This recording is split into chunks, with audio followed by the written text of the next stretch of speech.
All right. All right. What is good, everyone? OJ here. Welcome back to the stream.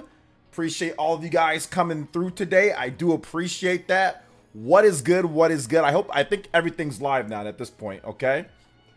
All right. Sounds good. Sounds good. So, what is good, everyone? OJ here. Welcome back to the stream. I hope all of you guys are doing fantastic. I know I am doing great. Nin is also popping off here. I love the Capcom's weird, so they're not gonna bring stuff over. When Capcom brings like 90-something% of their games over, it's like, oh well, I didn't get one game, or I didn't get Street Fighter, so therefore they're not gonna do it. It's like, oh, Ace Attorney, oh, whatever other Monster Hunter, all the other stuff that they brought over, all the other games like Resident Evil. Oh, don't worry about any of that. I didn't get Street Fighter, so so they're not gonna do it. But it's all good. It's all good. We're gonna get into that and so much more in today's stream. It's gonna be a lot of fun. I love debating Capcom stuff. I love debating Capcom stuff because it's so funny because Xbox fans will tell you Capcom's stupid. They don't support anybody because you're not getting Marvel versus Capcom and you're not getting Capcom versus SNK Chaos. And all these games that are coming to Switch, Xbox fans don't get those games. So Capcom is weirdos and they're dumb because Xbox doesn't get these games. So it's always funny. Capcom are undercover PlayStation fanboys. That's really what's happening. They're undercover PlayStation. PlayStation gets everything. So that's what's really good. That's the real thing that's going on here, guys. But we're going to talk about that. And we're going to get into all of the other stuff. Overall, I think it's going to be a lot of fun. We're going to get into the Xenoblade Chronicles 2. Sorry, Xenoblade Chronicles 3 2-year anniversary. Xenoblade Chronicles 3 2-year anniversary as well, plus a lot more. So make sure you guys hit that like button. Let them know that we're streaming. Let them know. You got to make sure you hit that like button and make sure you comment. Be active in the chat. We are answering all of your questions. We are discussing all topics today. Let's get into the shout outs first and foremost. I see a lot of lovely, awesome, beautiful Elite Ninja here. So let's go ahead and let's do that. Let's start off. Hold up. We got to get a best of Xenoblade Chronicles 3. All right, we got to get the Xenoblade Chronicles 3. And we got to get that going as well. So we got to get that going. And of course, if you guys have any requests with the dono messages, we'll get those in too. But let's get into the shout outs. Let's start off here with my man, Dior. Like always, my boy is always here, ready to go. Shout outs to my man, Dior. Appreciate you, brother. Thank you so much for being here. I appreciate that. Shout outs and welcome, welcome, welcome. Dior, what's good, Dior? Welcome. Nin128 is here as well. David V is here. What's up, David V? What is good? NX, what is good? What is good? Let's see here. John Foster, what's up? Welcome. Richard B. Yak Diesel, what up, Yiggity Yak? Thank you for the recommendation for Xenoblade 3. To be honest, that was your recommendation that convinced me that you knew you knew what you were talking about. Yeah, Xenoblade Chronicles 3 is awesome. It's so good. So I'm happy that I'm able to bring this game, at least the recommendation, to so many people, like thousands of people who bought Xenoblade Chronicles. Like literally, I've probably counted like at least 3,000 to 4,000 people that have bought the game based off my recommendation. That's just me going off of YouTube videos over the years and people just saying stuff. So people got into this series because of me. So I appreciate that. I got into this series because I thought it looked cool. And because it was Monolith Soft. I'm like, okay, yeah, Monolith Soft. They made Baten Kaitos. They made Xenosaga. These are some pretty cool. I mean, these guys know how to make an RPG. They were at Square Enix. So that's the reason why I originally got into Xenoblade, or into Monolith Soft, Xenoblade, all that. So yeah, shout outs to David V with the Jonin tier. 5 months, let's go, baby. Thank you so much. I appreciate that. Overclock in effect today. Let's go. Shout outs, guys. I appreciate that. Let's get it. Wrapping up Xenoblade Chronicles 3 now with 200 side quests gauntlet. Yeah, Xenoblade, there's a lot of side quests. But if you're playing it later, that means you've updated it, right? So then there's a lot of stuff that's available now that wasn't there, like if you beat the game 2 years ago. So yeah, there's also that. Shout out to my man David V. Thank you so much for that Jonin tier. 5 months. You're about to get your Sharingan Your Micro Sharingan. One more month, David. Next month, right around August, the end of the month. You got it, man. Let's go. Let's go. Shout outs to Epic Lobster. What is good? Sean Hamilwright. Xenoblade Chronicles 3 made me think there was an Xbox 3. Xenoblade Chronicles 3 made me think there was an Xbox 3. Maybe because the abbreviation, XB3. Oh, okay. I mean, technically there is an Xbox 3. I mean, that would be the Xbox One. That would be the Xbox 3. I mean, if it's about the original OG Xbox, Xbox 360, Xbox One. So, I mean, that's technically the Xbox 3. So, I mean, there is an Xbox 3. It's called the Xbox One, right? I mean, shout outs, though. Let's see here. Daniel C. What's up, Daniel C? Welcome. Epic Lobster once again. Corey D. What's good? Never seen Xenoblade. Xenoblade abbreviated as XB. Xenoblade definitely gets abbreviated as XB. I mean XBC or just XB. I mean, it's not like everywhere, but people definitely abbreviate Xenoblade like XB3 or XBC3, you know. But yeah, it's all good. Yeah, I highly recommend doing the side quests in Xenoblade Chronicles 3. Like, do the side quests. The side quests are so good. They're so good. So yeah, I highly recommend doing the side quests in Xenoblade Chronicles 3. Highly recommend it. Danny S. What's up, Danny S? Welcome to the stream. How you doing today? Shout outs. Daniel C. Welcome. How are you? NX is happy. B-Day, Xenoblade 3. Also, Makatsui Saito made a uni art. Yeah, we're going to check out that uni art. We are going to check out that uni art. I did see it. It's really nice. So yeah, we do have that to look over. But yeah, man, there's a lot of good stuff. A lot of good stuff to talk about today with Xenoblade Chronicles. Of course, your favorite memories. I've got a big video tomorrow that's like a 20+ minute video going over like my full 2-year anniversary thoughts. Today I was kind of just, discussing Xenoblade with you guys in terms of the anniversary and of course the art and what's next for the future of the franchise and everything. But yeah, tomorrow I've got the full 2 years later, my thoughts and kind of like a mini review of the game, like re-review of the game and all that, and just like my thoughts like with Xenoblade Chronicles Future Redeemed, and no spoilers though, no spoilers at all. So yeah, should be fun. Should be fun. I'm on chapter 7, just trying to get the most of the hero quests and ascension quests. Yeah, you got to do all those in order to really see the game. The ascension quests are fun. They can be, some of them are kind of boring, but most of them are good. Yo, what's up, Simeon Coin? Welcome to the stream, brother. How you doing over there on Twitch? Shout outs. Let's see. You played Future Redeemed recently because of this channel. So good. Well, did you play wait, so you played Xenoblade Chronicles 3, right? So I mean, after you played 3, you shouldn't have played it because of me. You should have been like, oh snap! I played Xenoblade 3, so Future Redeemed. I can't wait. All right. So that I shouldn't have made you be. I shouldn't have. But I mean, but if I inspired you, that's awesome. But if I inspired you, that's great. But that's definitely something that after you play 3, you'd be like, okay, cool. I'm down. I'm ready. I'm down. I'm ready. Hey, it's all good, Simeon Coin, brother. I appreciate you being here, man. For real. Your presence here is much appreciated, especially on Twitch. We don't get as many viewers over there. So I appreciate you, brother. Appreciate you like always. If you have any questions or if you have any thoughts when it comes to Xenoblade Chronicles 3 or really anything, like I said, y'all could freestyle it today. Like summer, it's kind of more lax. There's obviously not as stuff. I mean, things are going to pick up. Like a little birdie told me that y'all need to look out for September and October. September, October, November, December. It's going to be announcement central. So you guys enjoy these little relaxing kind of easy days because the streams and the amount of information that's going to be coming out later in the year is going to blow your minds. So I'm enjoying having a little bit of a break, being able to relax and really work on my videos and, and all that, because later in the year, I'm going to be doing almost non-stop news videos. So yeah. It's going to be awesome. Hey, what's up, party man? Looks like Saito's going to make Xenoblade 3 protag art every anniversary. Last year was Mio, this year's Uni. Love the art style. Yeah, it's great. Art style's phenomenal for Xenoblade 3. It really is so good. So good. So Jay, let's go. Xenoblade Chronicles 3 2-year anniversary. Yeah, 2-year anniversary, man. It's exciting. It's like it feels like it hasn't been that long, but then it has been that long since then, you know? So it doesn't feel like it's been 2 years, but then it also feels like it's been 2 years, you know?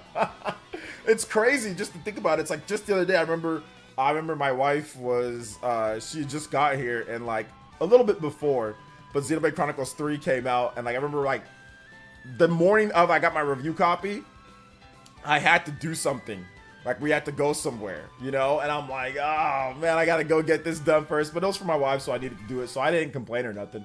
I just went there and got it done. And it took us a lot. It took us like all morning. I couldn't wait to get back home. And it was hot too. It was hot. I couldn't wait to get back home and just like put on the big screen TV and just play Xenoblade 3 all day and night. That's what I did, dude. I think I played it for like 6-7 hours straight, took a break, went to sleep, woke up, played it for like another 5-6 hours. And I was just like, oh, this is great.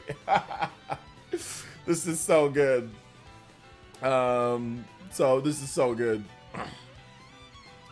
It says the uni art should have been for the 4th anniversary. Shaking my head. I mean, who knows if he's even gonna have time to do it for the 4th anniversary? So who knows? We have to wait and see. So I mean, I don't think anything. Don't ever take anything for granted, you know. So if he felt like doing uni art, let him do what he wants, you know. Like don't.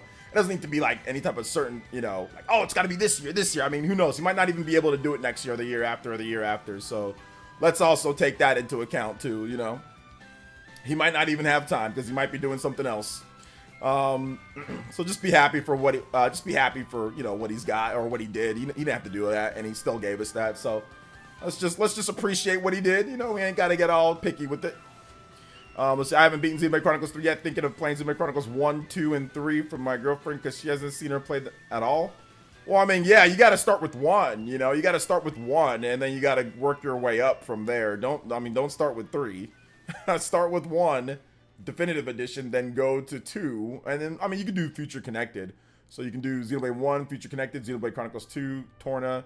Then you can do Xenoblade Chronicles 3, and then Future Redeemed. You can go in that order. Just go in the order that they came out in, I guess, with the exception, I guess, of like Future Connected, which was like the connected part, which was afterwards. But you guys know what I mean. 1, 2, 3. 1, all the DLC. 2, all the DLC. 3, all the DLC. So yeah. Shout outs to Dog Hair Don't Care. Tier 1, 7 months. Dog Hair Don't Care. Thank you so much, man, for that Tier 1 sub over there on Twitch. I appreciate it. Let's go. And he says, what's good, OJ? I've been MIA, dropping by to let you know I'm alive. I'm glad that you're alive. And hopefully your dog is good. Had a plumbing leak that grew legs into asbestos. Oh, that's not good. Contamination because of the incompetent contractors. So I had to evacuate. We'll be gone indefinitely. But fortunately, my mom's house is nearby. So I'm posted up here. Hey, man, I've had to go through that too, man. I'm sorry to hear about that. Asbestos is no joke. You can get into your lungs and it could absolutely end up wreaking havoc on your life later, especially as you get older. So I'm sorry to hear about that. I mean, I know RGT went through some leaks, you know, ceiling leak and all that, man. I mean, that's why, bro, I don't even do the whole plumbing. I don't even do the whole 2-story house with plumbing above, man. I don't even do all that, bro. I don't got no basement or nothing.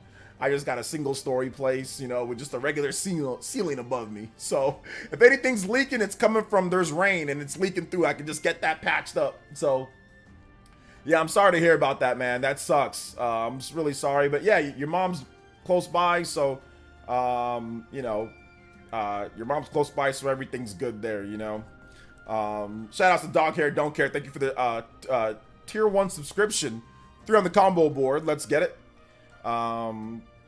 Let's see here. I already read that. Shout out to Kraken Jacks, though. Good to see here. Kraken Jacks, Cuts Lenova, Exalted Donut. What is good, guys? Welcome. November, I think we'll have a very big reveal and release date for March 2025. I have a feeling could be November, or I think it might be more likely to be October. But you're right. It could be. I mean, you could be right. It could be November. Could be November. Could be sooner. Who knows, man? All I know is that, like I said, get ready. Because it's gonna be crazy this holiday. This holiday, there's gonna be a lot of announcements for new games. A lot of announcements for new games and new stuff happening. Let's see. Oh no, I've played 1 and 2. My girl hasn't seen them at all. Oh, okay, you've already played 1 and 2. Okay, gotcha. Okay, yeah. I mean, that's true if you want to go back and play them. I mean, I don't know. I mean, that's a lot of time though. For me, I don't have the time to go back and play all those. But if you want to, and it's just something that you guys can do together, I'd say, yeah, go for it, man. Xenoblade Chronicles 3 literally destroyed my sleep schedule. I ran into pizza, Monster Hunter Stay Awake Sunday, 5 a.m., played nonstop after release. Yeah, I mean, my sleep schedule is usually pretty bad, like when big games release. I've gotten better at that, though, just like playing in moderation. Like even with SMT5, like I can play SMT5 forever. Like that game's like therapeutic. But I've been controlling. That's why it's taken me so long for me to do my video. I'm 75 hours in, but I play at it healthy. Like I don't sit there and just like no life it all day to where like I'm not waking up and exercising and things like that. So although I did kind of no life it yesterday, I played a lot yesterday. But I wasn't gonna work out anyway because I already worked out like 6 days out of the week last week, so I was gonna take a couple days off anyway. But yeah, man, I feel you. I've been there before. You know, I've been there before with the whole no life in the game. I know Xenoblade, I did that. Pokemon Legends, oh my god, I played that game so much as well. Pokemon Legends, what else? Xenoblade Chronicles 2, definitely kind of no life that game a bit. Splatoon 2 when that first came out. Oh my gosh, I played that game so much. What else? Super Mario Odyssey. Man, dude. Astral Chain. God, there's so many games where I just like played all night. Yo, what's up, World Now? Welcome to the stream. What is good? What is good? Let's see here. Yep, we are in the filler arc with the Bleach episodes. Fall's gonna be where the action comes back. Oh yeah, man, it's gonna be huge. That's why I said I'm kind of like enjoying like the anniversaries, like you know, Fire Emblem and Xenoblade and some of the other games that came out, you know, a number of years ago, like the summers. Like we've just been kind of chilling and talking about some of the cool stuff before past games, Switch games, anniversaries. But yeah, in the fall, man, it is going to be wild. I cannot wait for some of the stuff that's going to be coming up, man. Hit the Nopon Essential Quest dumb collectathon. I mean, it's not an RPG if you don't got a collectathon, man. It's not an RPG if you don't got a collectathon. Good thing is that you can just use Google and you can just anytime that there's like a stupid collectathon or stuff like that, I just use Google and I just go exactly where I need to go like right away, so it's not as bad. I don't be sitting there trying to find everything. That's just one thing. I'll say this for RPGs, guys. If they start putting you on fetch quests and collectathons and weird type of things, just use Google. There's no point in trying to just do it yourself. It ain't, especially if there's no effort put into like the side quests or whatever. Then I just use Google. Do I have a favorite Xenoblade character? I mean, I don't know if I have like a true favorite. I mean, I like Pyra Mithra. I like Noah. I like a lot of characters. I like, you know, Rex, Future Rex. I like, you know, I like lots of characters in Xenoblade. I don't know if I have like one singular favorite because there's so many protagonists, right? There's so many characters in the game. I like Jin. I like Laura. There's so many cool characters. So yeah. So many cool characters. All right, what's up, Devron? Welcome to the stream. Cop the Steelbook of SMT5 Vengeance for 32. Can't wait to start it. Oh, yeah, it's really good. What system? Did you get it on PS5, Switch? Where'd you get it? Switch 2 videos and game announcements are going to be hype. Yeah. Switch 2 videos are coming, but they're actually coming with actual real information now, not the Nintendo Prime. Shout out to Nintendo, not the Nintendo Prime. Huge news. Some factory in Cambodia, you know, farted Switch 2, and all of a sudden there might be some secret plexiglass shipped from China that was undercover in a bunkway that said that somebody scratched Switch 2 on it that could have been connected through Samsung Delta connectors. Then all of a sudden that means Switch 2 is coming tomorrow. Like, it's not anything like that. Actual real Switch 2 news. Shout out to Prime. It's just funny whenever I watch this video. I'm just like, oh, okay. Sure. So yeah, is he referring to Riku Bananas as such a quest? That quest might be a bit of a hassle, but it's all that not bad. I think he's talking about I thought he was talking about the what's it called? The metal quest for the like when you want to get like the upgrade, like each person's blade. I thought he was talking about that. Where you talk like to that Nopon in the city place. I thought he was talking about that stuff. So so yeah. We're just gonna time this dude out, cause he's just spamming. All right, time out. He's on Twitch. We're just gonna time him out real quick. So the lesson you learned was never buy a home with cast iron piping. I don't even know what that means, but I think I know what it means. But yeah, I will not. I will take that into consideration. I will not buy a home that has that whatever that is. 55 hours of the SMT5 Vengeance just finished the first new area, and I wasn't expecting it to be so huge. It took days. Yeah, to really map out. I mean, I don't think I spent 55 hours there. But I know I probably spent like around like 30 or 40 hours. 30? No, I think I spent around 30 something. 30 to 40 hours there. 30 something. Not 50. 30. But yeah, I mapped out the whole area, got all the me-men, collected all, did all the side quests, all in that area. But then again, I don't know if this is your first time playing SMT5 Vengeance, but this is not my first time playing SMT5, so I already kind of knew what to do, and what's efficient and how to, like, you know, fuse and all that, and like what to pick. So I kind of got through it quickly, that first area, despite doing everything and playing on hard. Let's see here. So yeah, it's all good. Switch, okay. So yeah, the Switch version, it's okay with SMT5 Vengeance. It's not bad, you know. Obviously, it would have been nice if it could have been a bit better, but no, it's still good. Like, you still get all of the upgrades in the game. So, I mean, that's the good news, that you get all the good upgrades. You get the Vengeance storyline. I'm like 70 something hours into it now, and the Vengeance storyline is so much better than the original. Like, it's not even close. It's so much better than the original story. So, I'm really enjoying the Vengeance storyline. Sicilian with the $2 says Capcom goated for continuing to support physical. Yes, they are goated. And you're also goated because you're now the Hokage and Stream Ninja. First dono of the stream. Thank you so much, Sicilian Gamer. With the big $2.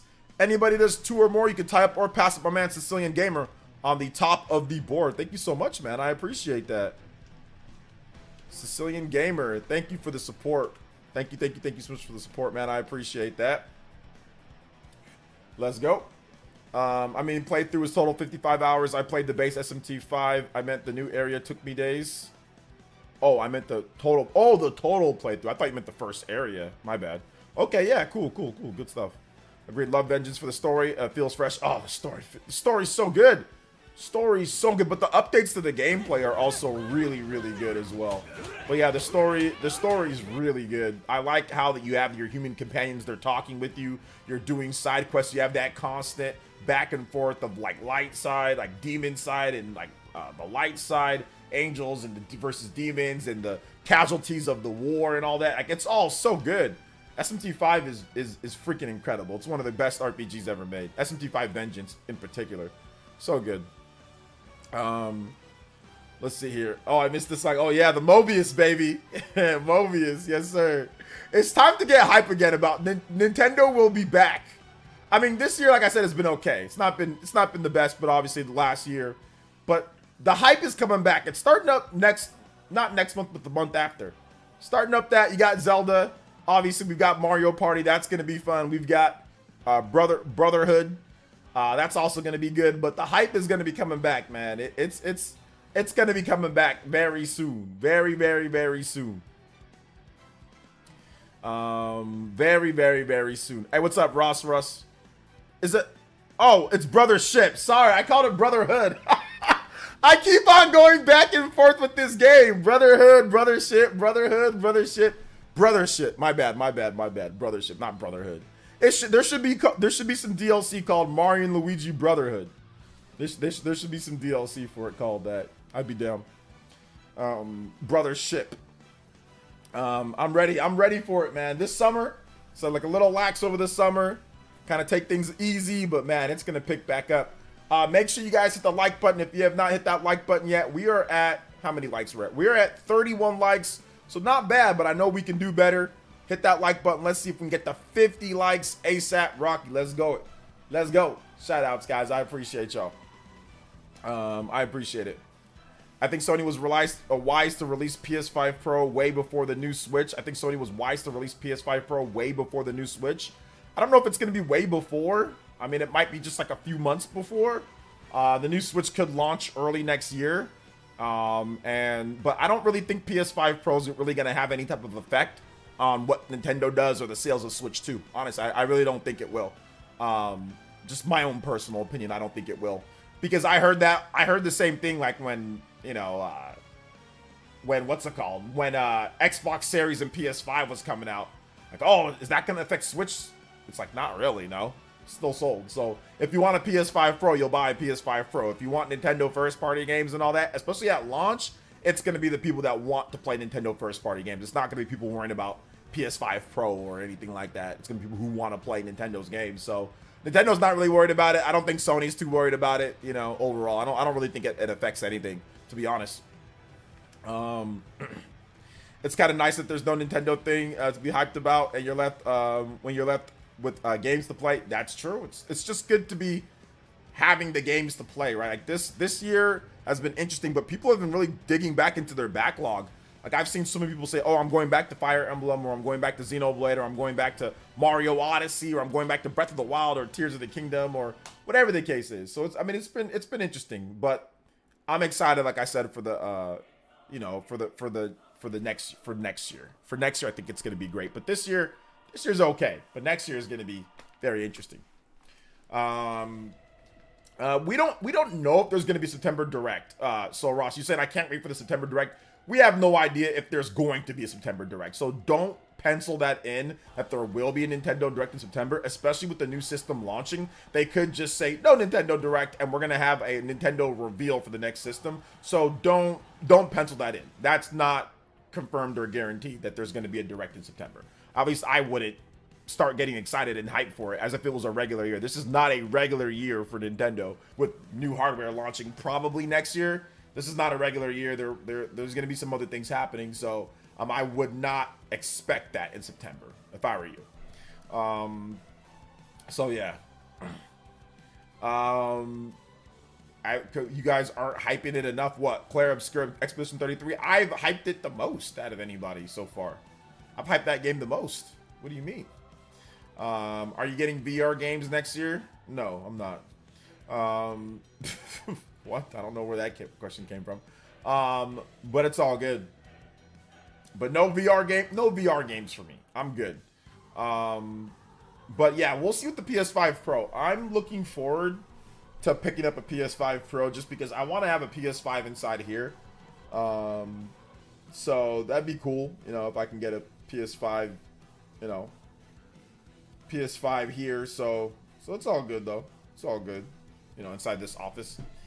I'm not getting overexcited for some successor this year because I think it won't be revealed until January and launch April or May. So if revealed earlier, it'd be a nice surprise. Yeah, that would be the smallest. That would be too small of a window. My marketing brain just goes, that doesn't work. Because, and I'll say, here's the reason why, B Queen. You need at least a minimum of, I would say, 5 to 6 months. And that would be the bare minimum that you can do beforehand because of logistics. Just pure shipping and logistics. So if they did January and then it released in April, that would just be such a short amount of time. The logistics don't match. You would need a little bit more than that. I would probably say at least 5 months. So if they announce it in January, that's fine. But I think it would definitely be probably like June or July or later. Just because you need a little bit more time just for logistics. So like, let's just say the Nintendo Switch, for example. They revealed it in October, but they had already teased it multiple times before then. But they fully kind of just like announced it, like the name and all that in October. October, November, December, January, February, March. So 5 months, right? So that was about 5 months before when they announced and released. So, I mean, they could do January and then like maybe May would be stretching it, but I mean, it's possible. But I'd say it'd probably give it about 5 to 6 months afterwards, depending. It felt just like yesterday when I started playing XC3 Yo, and finally finished XC3. I remember as soon as I played XC3, I knew it was gonna be GOTY. I may have some minor nitpicks with the game, like Mobius's or mostly matte, etc. I still enjoy the game a lot. I talk about that in my, thank you for the $3. My man, Minato, you are now the Hokage in Stream Chat. I talk about that. I think Mobius works so well for what they were trying to do. I know a lot of people were saying, hey, they need the normal, like Malos and Jin, but you've got to remember the story of Xenoblade Chronicles 3. The story of Xenoblade Chronicles 3 does not have any singular, this person is just the most evil thing. I don't want to spoil it, so I can't spoil it for people. But there is not, it doesn't have, hey, these are the evil guys, right?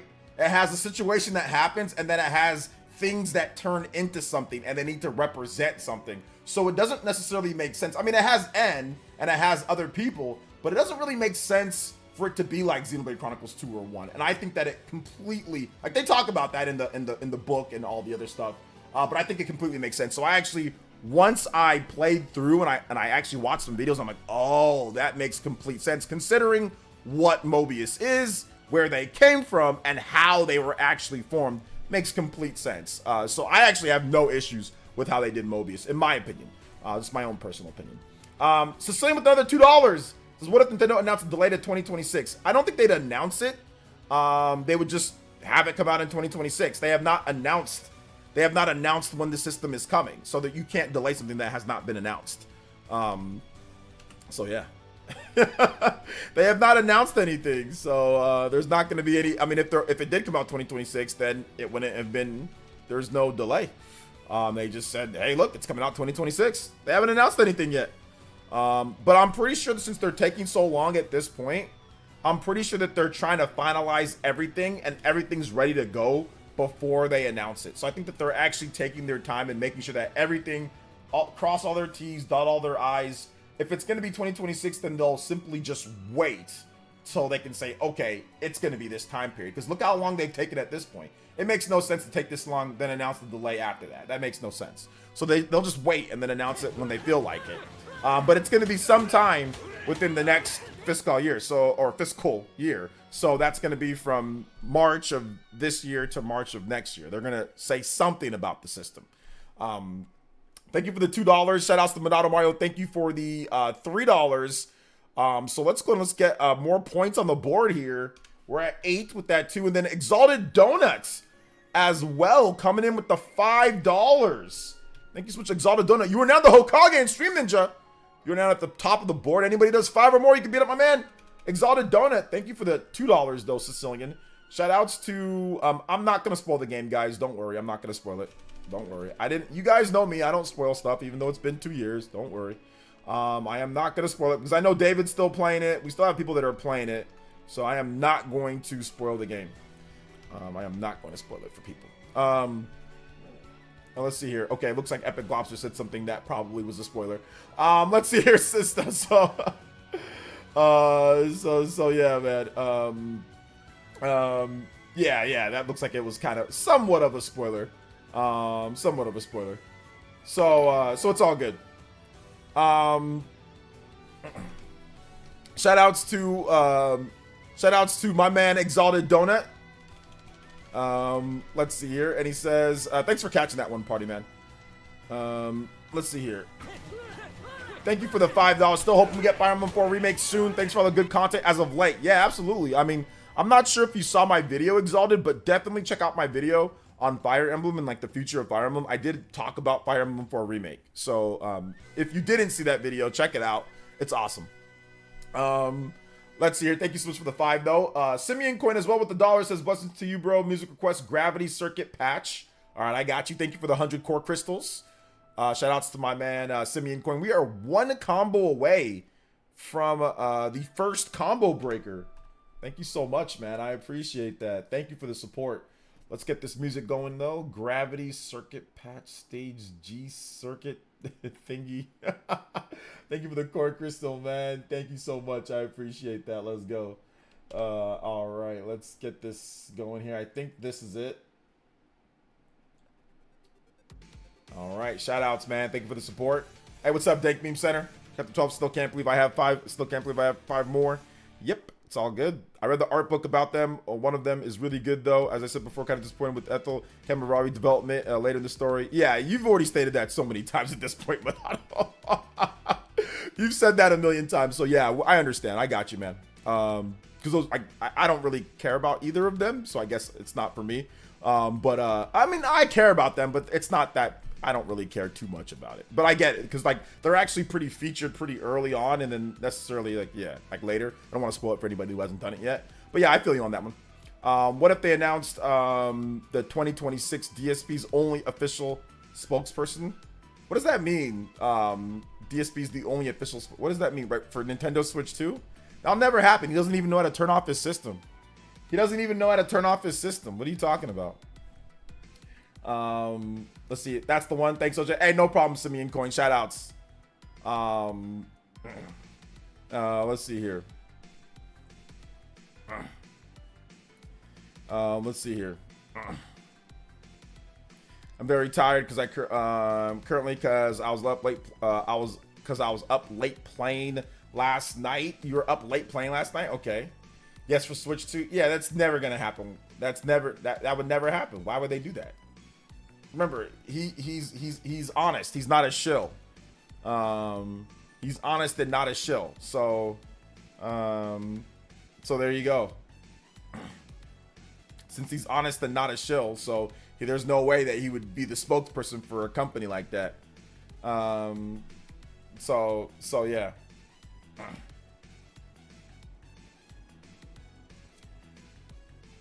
Let's see. OJ said in the vid the other day, Xenoblade Chronicles 2, you have to do side quests for the story. Xenoblade Chronicles 2, I mean, well, Xenoblade Chronicles 3, really. I mean, that's the game that has the better side quests for like the story. I mean, 2 has good side quests for story, but 3's is way better to me. So yeah. No, it's all good, Minato. I feel you, man. I feel you on that one. Yeah, Xenoblade Chronicles 3, Ryan Tyler. Xenoblade Chronicles 3. Let's see here. Xenoblade Chronicles 2, once again, they have it in there, but not like 3, man. 3's kind of crazy. 3's kind of crazy. Marcel Way, what's up, Marcel? Every time you're discussing about it, I get compelled to play, unfortunately. I got school, it's sucking the life out of me. Yeah, I mean, school has been known to suck the life out of you, suck the energy out of you, suck fun out of you, suck everything out of you. I mean, I've been there before. I know how school was, and I remember, you know, my mom was like, oh, you're gonna do masters, and I was like, absolutely freaking not. No, I am not spending another second at this school anymore. When I was done with college, I was done. I am not going back for anything. I don't care. It's got to be something crazy for me to go back to school, like where I lost all my skills in video editing and I just need a whole new career. So yeah, I know how you feel, man. But yeah. Let's see here. Yeah, I never stated that you needed to do all the side quests for the story. I never stated that, Minato Mario. I said there's some things for the story, but you don't really need to. So yeah, I'm well aware of that. That's why I said some, and that's why I said Xenoblade Chronicles 3, not 2. But yeah, there's the Blade quest and stuff. But yeah, you don't need to do everything for that. But there are some pretty good story plot lines and stuff in the side quests for Xenoblade 2, but not like 3. Let's see, I want to go back to Xenoblade 2 at some point, but it's just such a time commitment. I mean, if you're trying to not have it be a time commitment, you can just use the sliders and beat the game very quickly. Like, if it's really that bad, you could just make everything easy as hell and just roll right through the game in like 20 hours or 30 hours or something. You can do that. Probably not 30 hours, but I mean, if you do everything, no. But I mean, if you just want to get through the game, you can just make everything super easy. So, with 2 kids and another on the way. Oh man, 3 kids. I'm wondering if I should just play 2 on easy mode. Not expecting one to take this long. Yeah, I mean, it might be good to just play it on easy mode. I do want to say, what's up to Bead Queen though? Shout outs to Bead Queen. Good to see you here, young lady. Shout outs. Thank you so much for coming through. You're back on the normal account though, so that's good, Bead Queen. Hey, what's up, Casio? Says forget Switch 2, move to Switch 3. All right. Let's see here. Kevin the Speedster, what's good? Well, I mean, no, Nintendo, here's the thing. Beat Queen's necessarily not wrong, The Great Wall. What's up, The Great Wall? Because she said that she thinks that it's going to be announced in January and maybe launch in April or May. That would still be within the time frame that the investors, that Nintendo told their investors. So they said fiscal year. So that's going to be from, you know, March of this year to March of next year. So there's going to be something on it. So they can wait all the way to March, right? Before the end of like March 31st. And announce something. So yeah, and it doesn't have to be any type of like big announcement either. It can just be like, hey, look, here's a little bit of information on the Switch 2. Hey, the Switch 2, we're looking to launch it at this, and it's gonna be, here's the name of the system, right? Like it can really be anything. They didn't say like it's gonna be like some type of massive full reveal with games and everything like that. So we still don't know. So yeah. But it's all good. Yeah, I feel, yeah, Xenoblade Chronicles 3, it's definitely like, you know, just right when it comes to the side quests compared to the other stuff. Xenoblade Chronicles 1, too much fetch quests. Xenoblade Chronicles 2, blades are just annoying, and like some of the quests and all the different type of stuff that you have to do is just annoying. But yeah, 3 is just good balance. You excited for football next month? Of course. Well, that's preseason football, right? I'm excited for like the regular season. My comment was in response to someone saying 2026. Oh, okay, Sicilian saying 2026. Well, I mean, yeah, it can still launch then, but I mean, all they said was, they didn't say that it was going to launch in 2025. They just said that there will be something. They will talk about it. But I mean, I'm guessing when they say that they're going to talk about it, that doesn't mean it's going to announce a delay. They're probably going to talk about it when it's ready to be talked about and they have everything set up, you know? So yeah, I should have used the sliders when I first played Xenoblade Chronicles 2. That the game taught me fear. Well, it depends on when you played it. I think when the game was first available at launch, there was no sliders. I forgot when they actually added that in, but yeah, I mean, it's not that hard of a game, is it? I mean, it's not that hard. So I mean, you should be good. I'm waiting for Switch 2 to do my 100% new game plus of the whole trilogy. I played it on light, so I'll be an upgrade even if they do patch. Yeah, that'd be a pretty big upgrade from the light. But they have to actually patch the game though. Like, we don't know how Nintendo's backwards compatibility is gonna work, and all that. So we have to kind of wait and see on that one. Hey, what's up, Big Shot X? Welcome. Hey, what's up, Huddy? If I haven't said hi to you in the chat, make sure you say what up in the chat. Make sure you say what up. Hey, what's up, Renna? How you doing today, young lady? Welcome to the stream.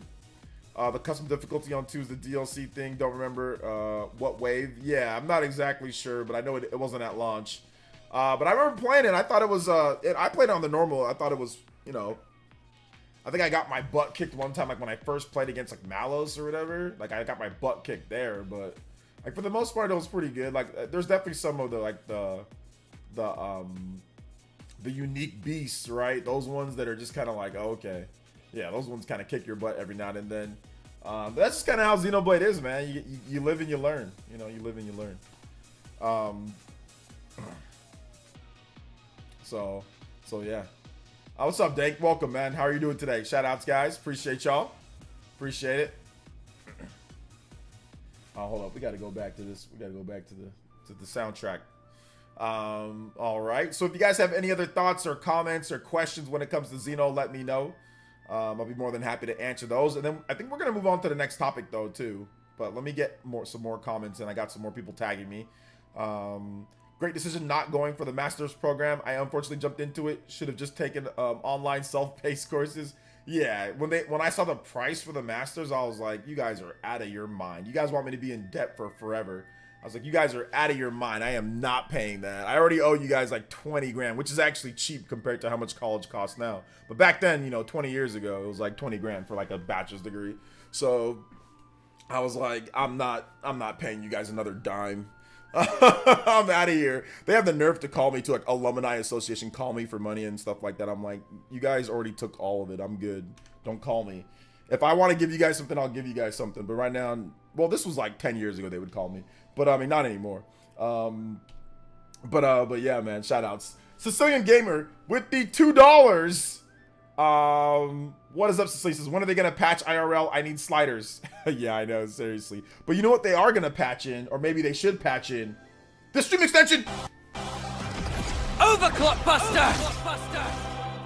Let's go. Stream clock extended 15 minutes. Let's get it. Thank you so much. I appreciate that. Sicilian and back on the board as the Hokage. Thank you so much. I appreciate the Sicilian. Anybody that's 6 or more, you can beat out Sicilian on the board if you've already supported, just to check the difference. Exalted Donut is still the stream engine, though. With the 5, anybody does more than that, you can beat him out on the board. Thank you guys so much for your support. I appreciate that. Let go. 60 on the board. Next one up at 30. 30-minute extension. Speaking of difficulty, I always prefer when you can adjust the difficulty whenever you want. I never like games where you cannot change difficulties once you start the game. Yeah, I mean, for me, I always play on the hard difficulty, so it's like, for me, I just play on hard, but I see why that'd be kind of annoying. Absolutely. But I get it, like, why, if you, like, let's say it's getting too easy, then you want to just put it on hard, or if it's too hard, you want to put it on easy. Most games allow you to change, but some games lock you in. Let's see here. Just heard an echo in the overclock Buster. Echo. Okay, it should work now, though. I think usually the first one there's an echo, and then for some reason it fixes it, kind of corrects itself. So maybe I should have done it beforehand, but I think there will not be an echo for the next one. How about that? So if we get to 30, there will not be an echo for that. Sorry about that, guys. Streamlabs is so finicky. I'll be honest, it's so finicky, man. Like, one of them, my overclock doesn't work unless I press like 2 buttons at the same time. So, but it's all good. Let's see here. OJ, you like the design of that new Astrobot controller? It's all right. I saw everybody saying that, oh my God, look at this controller. I'm just like, cool. I mean, it's okay. I mean, yeah, it's okay. I'm not the biggest Astrobot fan, though. I'm not like a huge fan of it, the Astrobot series. So I'm not going to get hyped about a controller that I'm not a huge fan of the series, you know? Now, once I play the game, maybe I'll be more excited once I play it. But I wasn't a huge fan of the Astrobot, you know, the Astrobot PS5 tech demo thing. It's okay. But I wasn't like, oh my God, I love this game like some people were. But I am looking forward to playing Astrobot, though. I am looking forward to playing it, but I don't really care about the controller, to be honest. Let's see here. Started Xenoblade Chronicles 2 right at the summer work. Picked it up. Got a new GF. Have about 5 minutes to play. We'll finish around 2028 at this current pace. Yeah. Mr. Jackson, it's going to take you a while. You need to find a girlfriend that will allow you to play more than 5 minutes. I like the way Fire Emblem does difficulty changing, where you could make it easier at any time, but you could never make it harder. So you have to really think about if you want it to be easier or not. Yeah. I just want to hear Xenoblade 3 music, Noah and Mio and Smash 6. Oh, man, dude. We gotta wait. It's right now, the hype for Smash, that has to just, we need to wait because we still got hype for, we still need so many other games before Smash 6. But no, you're right about that. Like, Smash, it's gonna be insane. Like, imagine the streams, guys. Imagine the stream, Switch 2 streams. Because remember, we were still establishing the community. Now that the community is set and solid, we're gonna have the most stability that we've ever had in terms of a community going into a console launch. We were still establishing things like in the Switch era. Now things are established. It's gonna be nuts for the live streams. They're gonna be so much fun. Hey, what's up, Dark Synchron? Welcome to the stream, brother. How you doing today? Do your masters for free? Hey, good for you, man. If you can get that one for free, let's go. So yeah. Some games like Valkyria Chronicles 4 only has the hard mode when you complete the game. It has a secret additional ending if you finish the mission in hard mode. Yeah, I like when they do stuff like that too. If you overclock the mini PC, maybe the overclock buster will work. I know, I need to overclock that. Yo, John Foster with the Jow. Hey, shout outs to John Foster. Foster Farms, serving up the greatest, most awesome premium chicken in the world. My man, John Foster. Thank you for the big $10, man. Appreciate that. Let's go, John Foster. With the big 10 JoJo boys. Hey, let's get it. Thank you so much for the big $10. You are now the Hokage and Stream Ninja. Anybody that's 10 or more, you better my man, John Foster. Foster Farms, baby. Premium chicken. You ever had Foster Farms chicken? Premium chicken, buddy. Premium chicken. Foster Farms is goated. John Foster. Thank you so much, man. I appreciate that, brother. I'm just joking around. Obviously, it's not like Foster Farms, but I'm just joking. Let's see here. Let's go. Appreciate that. Thank you so much, John. Appreciate that.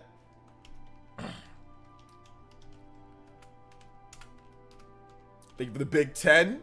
Appreciate that, brother. If you want some music, let me know in the chat. Be more than happy to get you some awesome music, my man. I appreciate it. Just want Aaliyah and Smash Bros for the salt. Oh yeah, that'll be good just for the salt. Just for the salt. Guys, we are 4 away from the next overclock that hopefully won't actually echo. Let's do it. 30 minutes extended. We gotta get it done. Let's go. Shout outs, guys. I appreciate that. John, was that you? Since Foster Farms brand glazing is insane. Was that you? I'm sorry. I was trying to make some jokes with the name John Foster, bro. Calm down. My bad, brother. My bad. Next time I'll just be like, all right, Foster Farms hitting us with the big 10. Appreciate you, brother.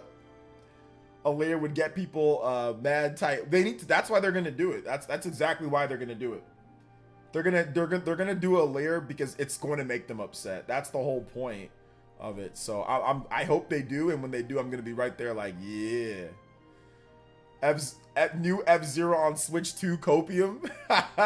you'll get 0F. It'll be from no, not Arc System. It'll be from Shinin. You'll get 0F from Shinin. You'll play fast RMX and like it. Dark. Budget F-Zero, baby. Budget F-Zero. Let's go.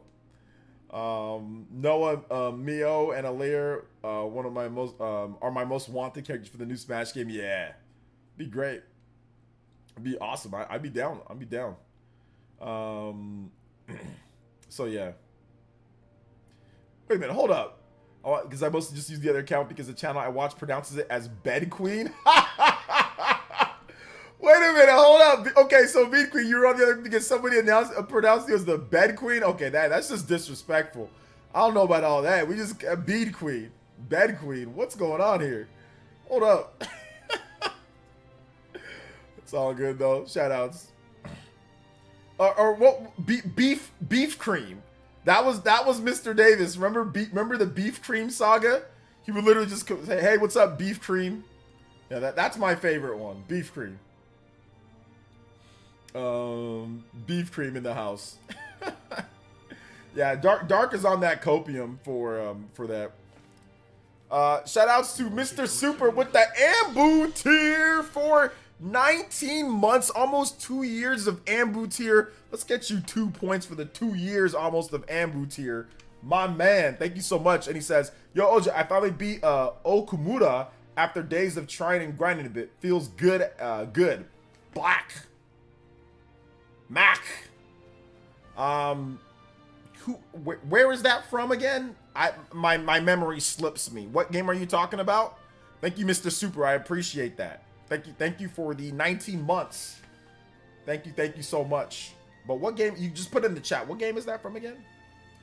Then Sakurai adding more Fire Emblem characters. Sakurai, yep. I'll effing do it. Yeah, I'll do it again. Goofy meme. I'll bleep and do it again. I'll bleep and do it again.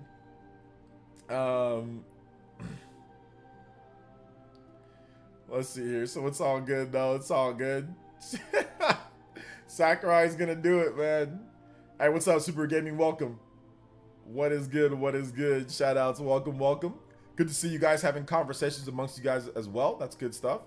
Man, this music gives me nostalgia despite the game only being 2 years old. Oh yeah, I get mad nostalgia vibes whenever I listen to Xenoblade Chronicles 3 soundtrack. Sometimes I even edit to this, like, to just kind of calm me down. I listen to like some like the best of Xenoblade like music, and I just the editing and all that. Like when I edit, it helps calm me down and helps me, you know, just kind of get through it.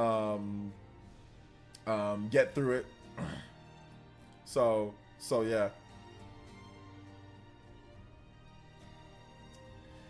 Sakurai might add a layer and remove Robin, etc. Like they have the emblem in the game, but a smaller FE roster.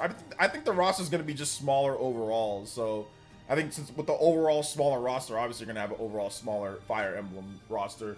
But I think there's going to be at least maybe three characters or so from Fire Emblem. So we'll see who they pick. But they'll probably go like Marth. They'll probably go with like Marth, the new character, and like Alir, like the new Smash Brothers Fire Emblem, or the new Fire Emblem character and like Alir. They'll probably go with those three, but we'll see. It's always funny though, those who get upset about Fire Emblem in any anime sword fighter in Smash are usually those who aren't real. I mean, I wouldn't say that they're not real Smash Brothers fans, and people are allowed to like or dislike whoever they want. I just find it funny because they'll buy it and play it anyway. So it's like the complaining is so funny because it's like you're gonna play it anyway. You're gonna play the game anyway. You're probably gonna buy the character, and if you don't buy the character, you're gonna fight against the character, so you're gonna see it. So just be upset. So I always find it hilarious whenever people get upset with it because it doesn't really matter at the end of the day. Xenoblade Heroes when? I don't know if there's ever gonna be a Xenoblade Heroes game.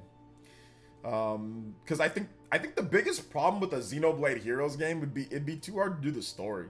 I think the story would probably be like the hardest thing to do. Coherently and good. I mean, you could, but I think that'd be the biggest problem. I mean, they could just do the same thing they did for Fire Emblem Heroes and all the other games. I mean, but I don't know. We'll see though. But you never know, right? You never know. Facts, OJ. The truth hurts. Alir's coming to Smash 6. Let's do it. I'm down. Alir's awesome. Imagine being able to use all the different bond rings and Like, you have, like, Ike, and you have, like, Roy, you have all these different freaking characters that you can use. Makai, and all these different characters that you have at your disposal, like, with different smash attacks and stuff. That'd be so lit, dude. I'd be down. I'd be so down. That'd actually be one of the coolest Fire Emblem. Alair would be one of the coolest Fire Emblem characters, for easily. Easily. So origin like shenanigans could justify the heroes or just non-canon nope on arc stage stuff. That's true. That's true. They could just do some. I'm pretty sure they can figure out something. I just don't know if they're going to want to do that. I just don't know if Monolith Soft wants to do that. Like, Monolith Soft does not mess around with its story. Like, they don't mess around too much like with the story stuff, right? Like, they really don't. So I don't know if they want to do all that. But we'll see. We'll see. I think it'll be interesting for sure. All right, guys, 2 combos away from that next overclock. Let's go. Shout outs. Party Man in the house, and he says that would be a way to add other FE characters through the rings. Yeah, but I mean, obviously they wouldn't have like a full moveset and stuff, so it wouldn't be. But yeah, it would be a way to obviously get more representation of Fire Emblem in there, like without actually taking up character slots. Let's see. As long as they keep Lucina, I'll be happy. I mean, they could, but I think they'd probably pick Marth. You know, I mean. Lucina is an echo of Marth, so I mean I'm thinking they'll just probably, like, if they had to pick, they'll probably just do like Marth, Alair, and then like the newest Fire Emblem character. That's what I'm guessing. So you get 3, but we'll see. Like I said, we have no idea what Nintendo's doing. We have no idea what they plan on doing for Smash Brothers. All I know is that this next era of Nintendo is going to be the most exciting era maybe ever of all time. Like, this could be legit, like, the real rebirth of the Super Nintendo here, guys. Like, the real, I mean, Switch already kind of is, but I almost kind of see Switch as like, I almost see Switch as like the NES in some ways, more so than like a Super Nintendo. I kind of see it as like the NES, not because of the game lineup and all that, just because of like how it came out, how they kind of just restarted. It was like the first thing, like they just reset. Wasn't their first gaming, but just reset. Yo, David V with the lucky 7. Let's go! Can you play XB3 the City Day? Yes, sir. Yes, sir. David V with the big 777. You know what that means, boys and girls, ladies and gentlemen. We've got some music coming up, but we also have this. Overclock Buster! No echo, right? 15 or 30 minutes extended on stream thanks to David V in the chat. Let's go. And let's get some music popping as well. Yo, Nishquick popping in here. Says happy 2-year anniversary, the best game on Switch. Yes, sir. Yes, sir. Let's go. Xenoblade 3 City Day theme. All right. Thank you so much. I appreciate that. Shout outs to my man David V. Y'all give him some love in the chat. 35 on the board. We are only 10 away from that 45-minute. Getting close to the hour-long extension as well. Let's go. More than halfway there. Appreciate you guys. Let's get it. Shout out to my man David V. Thank you for that 7 City Day theme. Is it? Do you think Switch 2 will have amiibo support? I mean, probably, Megaly. I mean, they've had amiibo support since the Nintendo 3DS, right? The new Nintendo 3DS, the Wii U. So, they all have amiibo support, so I'm guessing this new one will. Let's see here. Looking forward to the next Monolith Soft game on Switch 2. Yes, I think everybody will be greatly anticipating Nintendo's next big, like, the Switch 2 presentation. Like, will they reveal that next game? And I think they will. I think they will. Like, when Nintendo, like, not necessarily like the first, like, trailer, because I think they might do that, but like the actual, okay, here's the nuts and bolts, here's the details. I think you're going to see that Monolith Soft logo flash, and you're just going to see, like, oh my god, dude, it's going to be wild. It's going to be so wild. It's going to, like, I'm already getting excited for it right now because I just know it's going to happen. Like, in my heart of hearts, I know that they are gearing up and just getting ready. Because by 2025, that'll be 3 years since they've truly been done. Future Redeem was already done. They were just sitting on that thing for a long time. But that was already done for a while. So it's really been 3 years. And next year, 3 years. So that is plenty of time to get ready, to get going, you know. So for a game to potentially be ready by the end of the year or early the following year. But yeah, man, I'm so excited. Monolith Soft logo brings so much hype. It's just when you see that logo, you're like, oh, here we go. You know, here we go. Monolith Soft in the house. You don't see it very often, though. It's like the Olympics or something like that every 4 years. So you don't see it very often, man. So it's so good when you do finally see that logo. All right, guys, let's keep it going though. Hit that like button if you have not hit that like button. We're at 63 likes. Let's go. 63 likes. Let's get it. 63 likes. We can definitely go more. Let's do it. Shout outs. Sicilian with the 2 says Xenosaga Trilogy Remastered. Xenosaga Trilogy Remastered. Okay. Shout outs. Xenosaga Trilogy Remastered. Okay.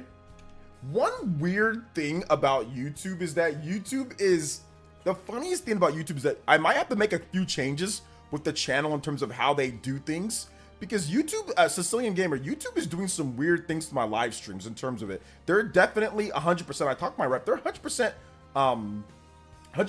suppressing my potential live stream viewers because of some settings that I don't have set up, like with ads and things like that, how I don't have them set up. They're, oh my God, it's so freaking weird how they do this. It's so weird how they do this. Man, I'm super excited though. I just, cause I got a message in my, what's it called, in my thing right now and saying, hey, you need to do this. I'm just like, so that's the reason why when I had a few chats with people about live streams. But either way, same with the $2. Xenosaga, that'd be really good. But once again, that's Bandai Namco. So that's something that Bandai Namco has to do, you know. That's something that Bandai Namco definitely has to do, and they have to get that in order.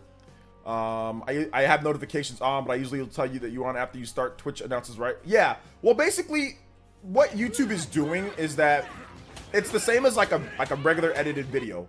If you don't put ads on a regular edited video, YouTube will suppress how many people like get sent out your video, right? So if you don't have ads turned on your live streams, YouTube will suppress even your own viewers. That's the same thing like with the live stream. So I've got to figure out some way to have it set to where it's not going to be too intrusive for people watching, but then at the same time to where they're not suppressing it to where most of my viewers aren't getting even getting a notification or a pop-up, or they're not putting it up. So I gotta go tinker with stuff. It's just annoying, like when they're constantly telling you over and over and over, and then like I said, I confirmed it with some other people, and then I also kind of talked to my YouTube rep, and he's kind of like, yeah, well, it's this, and it's like, so now I gotta figure that out, but I'll get it figured out. And if you have YouTube Premium, it won't affect you at all. So, but yeah, I gotta figure that stuff out. So maybe you can just add some. Yeah, I'll figure it out, guys. I hate to do backdoor YouTube. Like I don't like talk about this type of stuff when it comes to YouTube. But it kind of just annoys me because it keeps on popping up, like, and I'm seeing it every single time. So, but yeah, I'll figure it out to where it's not too bad for you guys. I'll figure it out. Let's see, you gonna watch the Metaphor Refantasio live stream today? No, no, I will not. They're spoiling too much info. They're just announcing too much stuff. So it's like spoiling.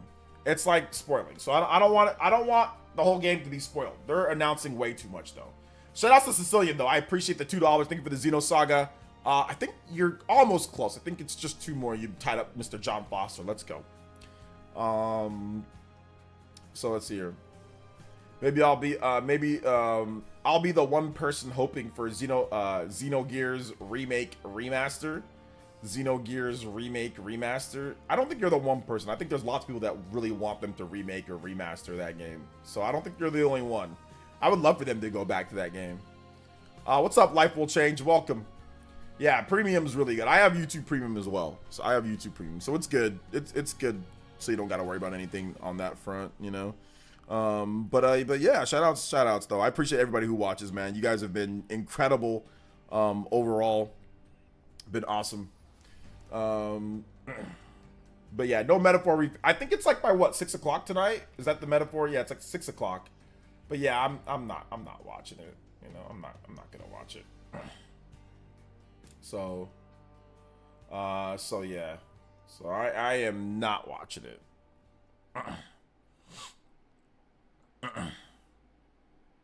I am not watching it at all.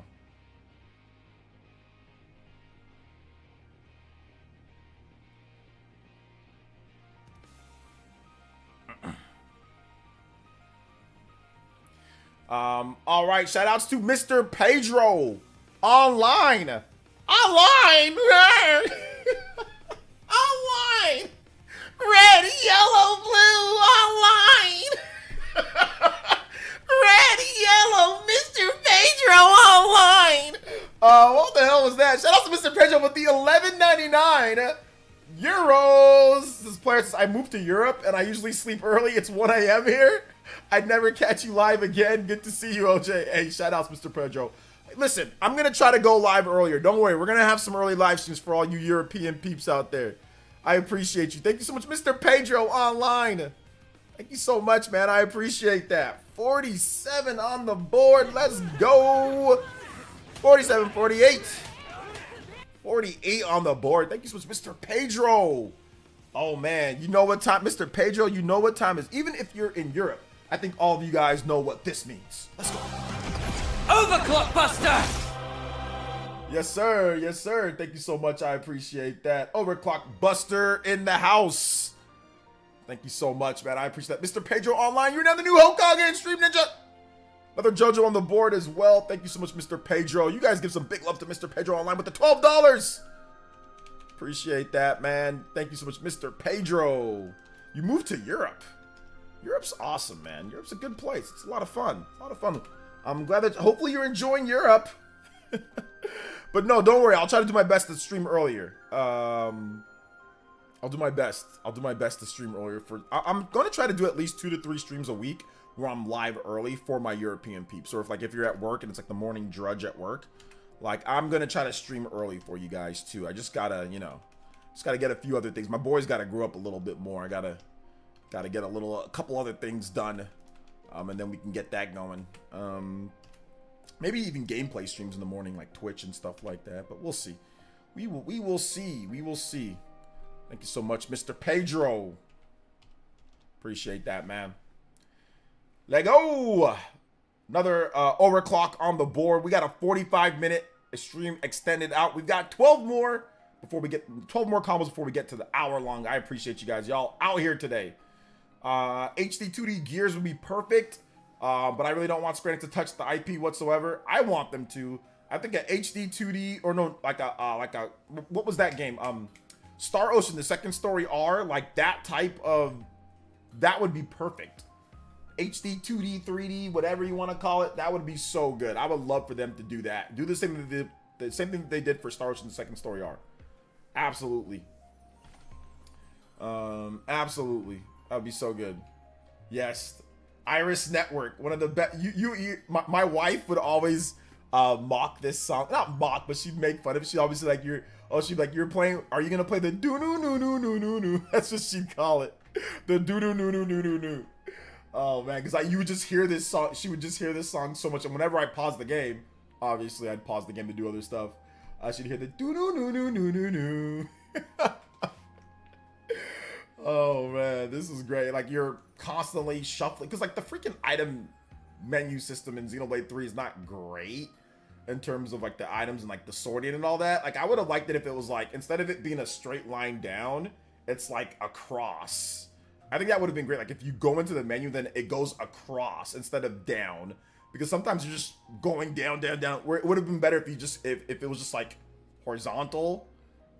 And you could just see everything kind of like lined up and then pick and then compare and contrast from there. So yeah, they definitely needed to tune up that menu selection for like the item inventory management. It wasn't as bad as Xenoblade 2 when it first dropped though, especially like with the blades, but yeah. Let's see, I had Star Ocean. Yeah, I had Star Ocean in particular in mind. Yeah, I would love for them to bring that back. Do that. Shout out to Mr. Pedro. You guys give him some love. Mr. Pedro, if you want some music, let me know. I'll pick some whatever video game music you want, and I got you, man. I got you. Pick a couple tracks if you want something. Hey, what's up, Vadsent? Welcome to the stream, brother. How you doing today? OJ, if Square does a Xenogears remake, how hard do you think it'll be for them to get Takahashi on board with it? Will Nintendo be okay with being part of it? I mean, Nintendo doesn't own the IP, so it has nothing to do with Nintendo outside of maybe like license to be on their system. But it has nothing to do with them, just like Baten Kaitos had nothing to do with Nintendo either. So it'd be the same thing. Nintendo didn't even give review codes, or they didn't care. Obviously, I mean, they cared enough to put it in like their directs, but they have nothing to do with it overall. I mean, maybe they'd give some like some guidance. I know that they did for Baten Kaitos a little bit, like they consulted with them, but Nintendo has nothing to do with it. Like, that would just be Square Enix doing their thing, you know? Simeon Quinn with another 100 core crystals. Says, more blessings for you, OJ. Music request, Dicey Dungeons, bonus round. All right, I got you, man. Thank you so much for that. Thank you for the support. I appreciate that. Simeon Quinn with the 2. This is the most core crystals we've gotten in a very long time. Thank you for the core crystals, man. I appreciate that. Very nice of you. We're going to get your music going right now in Dicey Dungeons. Thank you so much, man. I appreciate that. Thank you so much. Shout out to Simeon Coin. Let's get that 1 coin on the board here. Board. 49-11 away from that next combo breaker. I'm wondering if Takashi's involved in the consultant. Would Nintendo be okay with him working with Square? Of course. I mean, as a consultant, sure. Like, they wouldn't mind at all. As long as the game is coming to the Nintendo Switch, or Nintendo Switch 2 or whatever, absolutely, they wouldn't mind consulting. They wouldn't mind it at all. I don't think Nintendo would even care too much, like, if they did. Like, if they called him up and said, hey, man, can we get a little consultant if you have time? I'm pretty sure Takashi would be like, sure, cool. Like, you know, I don't think Nintendo doesn't have that much of a chokehold over their devs like that. Because, like, I mean, Monolith Soft did reveal that other companies do actually call them to ask them how, like, they've got their company structure. Like, how are you guys keeping in budget? You know, everything seems to be like, you know, people are happy. You're not having turnover. Like, what are you guys doing to be able to get games like you're doing so efficiently, be able to get that done? Like, what are you guys doing? And, you know, Monolith Soft has given them consulting on that. So I'm pretty sure, I don't think Nintendo would even mind. I mean, if they just, like, call them, ask them a few questions, especially if it's going to help and benefit Nintendo in some type of way, right? So I don't think it'd be an issue. Unless it was like the only thing that where it'd be an issue, Nishquick, is that if they said, like, hey, we need resources. Like, now, if you're talking about resources, like, we need, like, people to help work on the game, like, we need art or we need help, then yeah, that's something that Nintendo has to go with, because that's resources. So that's very different from just saying asking a few questions here or there, right? Which is very common in the Japanese industry for people that work at different companies to, you know, talk and say, hey, what'd you do with this thing, or what'd you do with this, right? Like that. I mean, you've heard about, like, the whole sake nights, right? Where sometimes, you know, like, sometimes whole games are birthed out of, like, you know, back in the day, like Miyamoto, or back in the day, Owada would be at a bar drinking sake with some developers and be like, hey, man, you should make a game for us. They're drinking and they're literally saying, yeah, that sounds like a good idea. Or, you know, they're discussing ideas and stuff like that. And that's happened with so many other developers. I mean, Sakurai the other day was, like, hanging out with, you know, Hadara and, like, who, I forgot what the other developer was. I think, was it the Elden Ring guy? I forgot who it was. But, I mean, a lot of these guys hang out whenever they get time and, like, share ideas and different stuff like that. So, let's see. Hey, what's up, Tyler F? Welcome to the stream, brother. How you doing today? Shout outs. Good questions, though. No, but Nishquick, good question. Very good questions. Very good questions, to be honest. I think it was Sakurai, Hadara, Yoshi. Yeah, Yoshi P. There you go. Exactly. Sakurai, Hadara, and Yoshi P. You got independent Bandai Namco, Square Enix. Like, a lot of these guys are cool because, remember, like, when you're someone at the top of your game, right? You're definitely gonna be around people that are at the top of their game, right?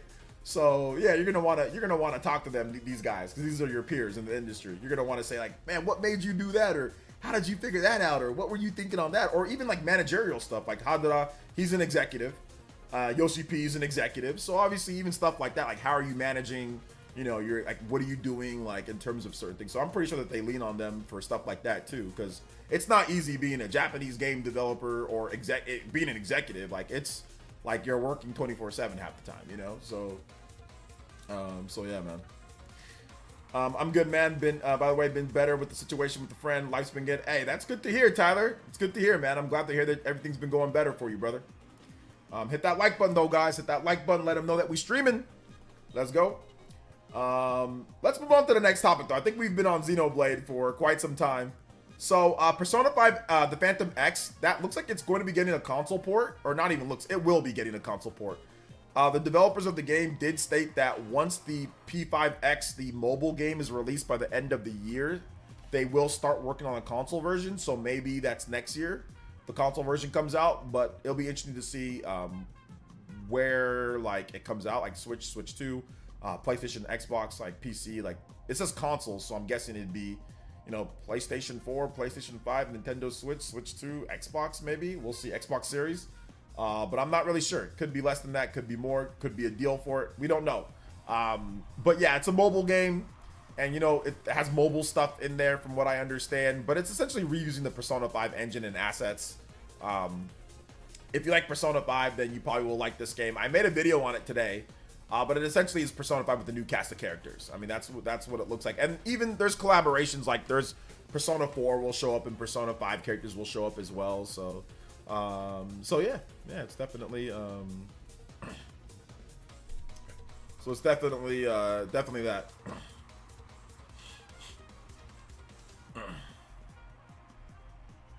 Let's see here. I don't know if it's a gacha game. I don't know the gacha elements in the game. I mean, it could be. But I don't know. I mean, all I've seen so far, I've seen all like just mainline characters. I have not seen the gacha elements just yet. I haven't. I mean, all I've been doing is I've just been looking at the gameplay. So I mean, there might be, but I don't know. If somebody knows more about it or if you've played it, like Monado Mario, have you played that game? But I'm not really sure if it is or not. If they do a Gears remake and Takahashi works on it, it'd be cool also to include Perfect Works Episode 4 side story Torna. Sophia, Lycan, Zephyr, Killian. Yeah, maybe. Yeah, we'll see. I mean, we're getting way ahead of ourselves. I mean, I don't know if that's even going to be a thing. I think they're just going to let it die, but you never know, right, NX? I don't want to get people's hopes up, but yeah. We'll see. Let's see here. Persona 5 Phantom is already better than Persona 5 because it has a cuter mascot. A cuter mascot. That's got to be a joke. That's got to be a joke. I'm doing great, just a little bit crazy. Other than that, it's a great Monday so far. Hey, let's go, Bad Scent. Shoutouts. I remember I downloaded the game before, but I never really played it. Okay, you downloaded it, but you didn't play it? Oh, okay. Well, it is what it is. It is what it is. You download the game, but you don't play the game. That's what happens sometimes. Sometimes you download things, but you don't play the things. I do want to talk to you guys about something else that I saw on Twitter, which was very funny. I'm gonna post it, and I thought this was hilarious. What I saw on Twitter. So shout outs to Key to Aerith, and they had this post right here, and they said these four are the kingpins of games Nintendo fans hate just because it's not Mario or Zelda. Xenoblade Chronicles 2, obviously you could put just Xenoblade Chronicles. Fire Emblem, Engage, Fire Emblem, Three Houses, SMT 5.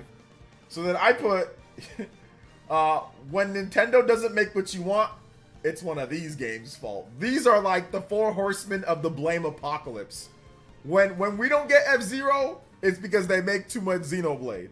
When we don't get Star Fox, it's because they make too much Fire Emblem. That's what's causing it.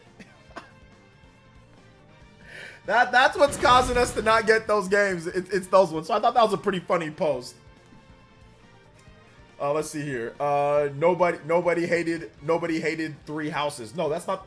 You guys are singling. That's not the point. The point is that there's been videos whenever we get Fire Emblem or whenever we get Xenoblade or whenever we get something like that, people blame that franchise. People blame Fire Emblem or SMT or Xenoblade. They blame that franchise, you know? But no, people love Fire Emblem Three Houses, but there are definitely a lot of people who like fake like the game. Guys, listen to me and listen to me very well. There are a lot of Nintendo fans that just like Mario and Zelda. Baron, I know it's hard to believe that, but there are a lot of guys online that all they only play is Mario and Zelda. That's all they really truly like. Outside of that, they don't even care about the other stuff. They'll just act like they care to make it seem like they just don't only like Mario and Zelda. But there are a plethora of content creators and fans that just only really like Mario and Zelda and one obscure Nintendo, like Pikmin or something like that. And that's really all they truly like. But they'll sit there and act like they like, and they'll try out other things. They don't like that stuff. They're just doing it just because, you know, because they can, one, make money off the game, right? They can make money off talking about it, but also, two, they don't want it to be seen as shallow, you know? So they sit there and act like they like other stuff that Nintendo makes when they really don't, you know, and they really don't. It's like Mario and Zelda, and like obviously some of the older IPs that aren't around anymore, like Star Fox or something like that, right? Or F-Zero. So yeah. I remember RGT once said there's too much Xenoblade and Fire Emblem. Monolith Soft should make new stuff than these games. Yeah, he did, but he doesn't like Xenoblade or Fire Emblem. He doesn't like those two franchises. So yeah. So people, well, like I said, people will blame these like Fire Emblem and Xenoblade. I don't know why they included SMT. I mean, I guess you can include SMT, sure. But yeah, I guess you can include it. But yeah, people will definitely, like, for me, I know Fire Emblem and Xenoblade, those two games get blamed for like not getting what you want, you know? It's like they'll blame that for not getting like F-Zero or something. It's like, wait a minute, that has nothing to do. Let's see here. Fake liked, I didn't know what that's a thing. Yeah, that's a thing. That's a thing. You, if you, not even like fake like you just act like you're interested, but you're not really interested, but you can make money off of it. So therefore, like, you still talk about it, right? Like, there's that. There's people, like, Bayonetta is the same thing, too. Like, there's people that are like, oh, like, think about that. The most attention Bayonetta's ever gotten is from people being corny and lame as hell, right? Think about over the years of Bayonetta. You compare the actual sales compared to whenever there's controversy. It's like, if there's controversy, people will talk about the game. If there's not, then they're not going to buy it or not talk about it. So you got a lot of people that were sitting there acting like they were big Bayonetta fans to be mad and be angry about it over the situation that happened with the Bayonetta 3, right? Something happened with Bayonetta 2. Bayonetta 2 had a lot of controversy because it became a Wii U exclusive. People went nuts, you know? Dude, let me see your Bayonetta 1. They played for 1 hour, bro. They played for 1 or 2 hours of Bayonetta 1. They didn't even beat the game. Well, I mean, I want the ability to play. It's like, bruh, shut up. Go play Bayonetta 1, brother. You have not even beat the first game. What are you talking about? You're the reason why the game isn't on the Xbox and PlayStation, because y'all didn't buy the game like that. So it's you guys' fault. That's it with the 12 months. Renengan, Renengan, let's go, baby. Thank you so much for the 12 months of tuning in tier. Let's go. But Baron, hey, what's up, man? How you doing today, Baron? Good to see you here, brother. Good to see you here. Welcome. Are you saying that Josie Woe's a casual? I am not saying that Josie Woe's a casual. When did I say that? How the hell did I say that Josie Woe's a casual? I did not say that. I did not say that at all. Mario and Zelda is so basic, like black and white, chocolate and vanilla, Call of Duty and Fortnite, bro. Get some flavor in your gaming. You didn't? Okay, good. Yeah, I did not say that. Fire Emblem Xenoblade get blamed for Nintendo making the game like Star Fox and F-Zero always be the first thrown on the bus because no one has super hype for even the more new series. Yeah, but the problem with that, though, here's the problem that I have. That has nothing to do with you guys not getting what you guys want. That has nothing to do with it. Monolith Soft don't make Star Fox. They don't make F-Zero, bro. They don't make racing games and rail shooters. Why the hell are you blaming Monolith Soft, who makes RPGs, who truly only makes RPGs? The one time they don't make an RPG, it's a super, super, super flop, which is Disaster Day of Crisis. You know, like, so what are you, like, what are you talking about? They have nothing to do with you not getting what you want. And people get so salty sometimes when I say that. They'll get mad and be like, oh, you're defending, oh, you're shilling. It's like, no, you're an idiot. You're a moron. That has nothing to do with you not getting what you want. You have no idea how Nintendo makes games. Like, those games aren't here because they flopped beforehand and there's no new ideas or there's no big idea that any developer has brought forward to get past Miyamoto and the T-table or to get past Takahashi or get past Koizumi. Like, you got to bring something to the table. If there's a developer, if there's somebody that's brought something to the table that says, hey, we can do this, then they'll look at it. But if there isn't, then nobody's going to do it. Then they're going to do what makes them money, you know? Monolith Soft, they make RPGs. They make highly acclaimed RPGs. They're gonna do that. Intelligent Systems, they make highly acclaimed RPGs. They make WarioWare for Nintendo, and they make Paper Mario. Like, that's what they make. That's what they're gonna do. You know, they're not owned by Nintendo. They still need to make money. You know what I'm saying? Like, they're not just going to get random F-Zero or Star Fox out of nowhere. Like, they don't make those games. So it's always funny when people just sit there and try to blame or say they should do this. Or it's like, bro, you have no idea about the company. Why are you tasking them with that? That's on Nintendo. Nintendo has developers. Somebody needs to think of something, you know, and get F-Zero going. It has nothing to do with Monolith Soft and Intelligent Systems. Nothing to do with them. I suck at school, F college. Oh man, I'm sorry to hear about that. Get ready for that Madden 25. I don't play. You know I don't play Madden like that, Emperor. You know I don't play Madden like that. I used to, but Madden's been trash for a while. But let's see how this new Madden game is. If this new Madden game is halfway decent, I might pick it up. If it rates in like maybe like let's just say like the high 70s or 80s, I'll pick it up. But chances are it might be trash. But you know, we'll see. Disaster Day of Crisis is like a 6 out of 10. It's like a 6, maybe a 7 out of 10 on its best days, but it's like a 6 out of 10 game. Needs a return major franchise. There is no major franchise potential with Disaster Day of Crisis, bro. There is no major franchise. There is no listen, they might remaster it one of these days or finally release it. But I doubt it's gonna turn into any type of major franchise. Like buying NCAA, last football game I played was Blitz. NCAA is good. It's good. So it got good reviews. It's a pretty good game from what I've seen. I have a trade job. I make okay salary. You have a trade job? Hey, let's go, man. YouTube Premium is too expensive. I can't afford to keep paying for it. Says Adrian. That's fine, man. If you can't afford to keep paying for it, then don't pay for it. Then do not pay for it, man. I feel you, brother. Things start adding up, especially in today's day. You really start to regret me? Do I regret paying for YouTube Premium? No, I don't regret it. No. I do not regret it. To be honest, I barely notice it out of my account. But, I mean, like, everybody's different, though. Let's see here. I think all Spawncast members don't mean the 5 or so nowadays. I'm talking the new members, all old and panel. That would be legendary. Just get Nate on the monitor screen and put him up mid. What are you talking about, Tyler? I couldn't live without YouTube Premium. It's life-changing.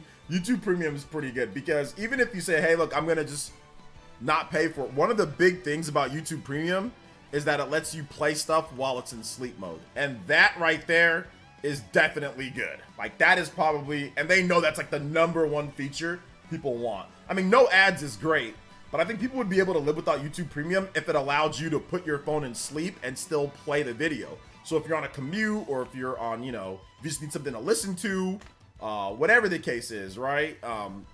If you don't have YouTube Premium, you can't get that. Even like with all your ad blockers, it doesn't give you that ability. So having the ability to actually have your, like if you're working out, boom, it instantly turns into like MP3 player. You can customize your playlist, no ads whatsoever, all there, and you can put it on sleep, you know? So that's the big thing, you know? So yeah. So does YouTube revanced or whatever that is? I don't know what it is. Whatever bootleg you're doing to get that, Adrian, then just do it, man. I don't want to get into an argument about YouTube Premium. It's not worth my time. If you don't want to pay for it, then don't pay for it and move on. It's not that big of a deal, dude. Like nobody's gonna make you feel worse if you can't pay for it. If you want to bootleg it or whatever. I don't care, dude. So do whatever you want, man. Do whatever you want. You want to not pay for it, don't pay for it. You want to pay for it, pay for it. I don't care how you do it, brother. Just do whatever you need to do. Do whatever you need to do. But I honestly don't care what you guys do on that. If you want to do it, get it done. If you don't. That's it. There ain't really no more to add to this, to be honest. Let's see. I bought beat Bayonetta 2 times on Xbox. First time in 2013. Second 2 months ago. I bought Bayonetta on 360 on a whim after Devil May Cry HD remaster 10 years ago. Oh man, vivid memory. Let's go. Let's see. Hey, what's up, George FT? YouTube Refantasio. Yeah, it's all good. No, it's all good, Adrian. Like I said, I appreciate you being out here, man. But it's not really a big deal. Like I said, if you don't want to pay for it, don't pay for it. Do whatever you need to do. Do whatever you need to do, man.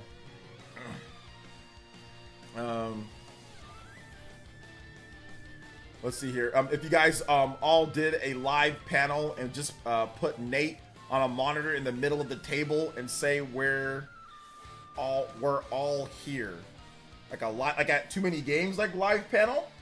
I mean, yeah, sure. I mean, maybe next year we can do something like that. Maybe next year, that'd be cool. Maybe next year, but we'll see. We will see. You bought Bayonetta on the OG Game Boy. I wonder how that one works. Oh, I wonder how that one works, man. I wonder how that one works. Let's go. It's all good though. All good.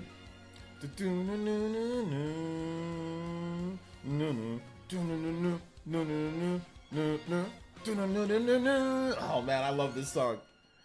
Like Smash Bros, we're all here. Maybe one of these days. Maybe one of these days. Xenoblade music still goated. Still goated. Xenoblade music still goated. All right, let's see here. We are gonna move on to the next thing though. Monster Hunter Wilds, Switch 2 stuff. So recently there was a Capcom investor briefing. They talked, and one of the investors was like, "Why isn't it on Switch?" And then they said, "Well, because we're putting it on systems that can run it from a technical perspective." So I think the game's coming to Switch 2 now. Nin and other people feel that it's not, that there might be some other type of version of the game, like Monster Hunter Rise 2. But I don't think so. And here's the reason why I don't think so. The reason why I don't think so is because the Switch 2 and the development atmosphere and lineup actually, development process line up with Monster Hunter Wilds quite nicely. We don't know when this game is coming out in 2025. Switch 2 is coming out probably in 2025. I think it actually makes more sense this time. Whereas before, Monster Hunter Monster Hunter World and the Nintendo Switch, there was just too many questions about the hardware in terms of what it was going to be able to do. Capcom having to ask them to put more memory into it, units not being finalized. They were way too late into the development.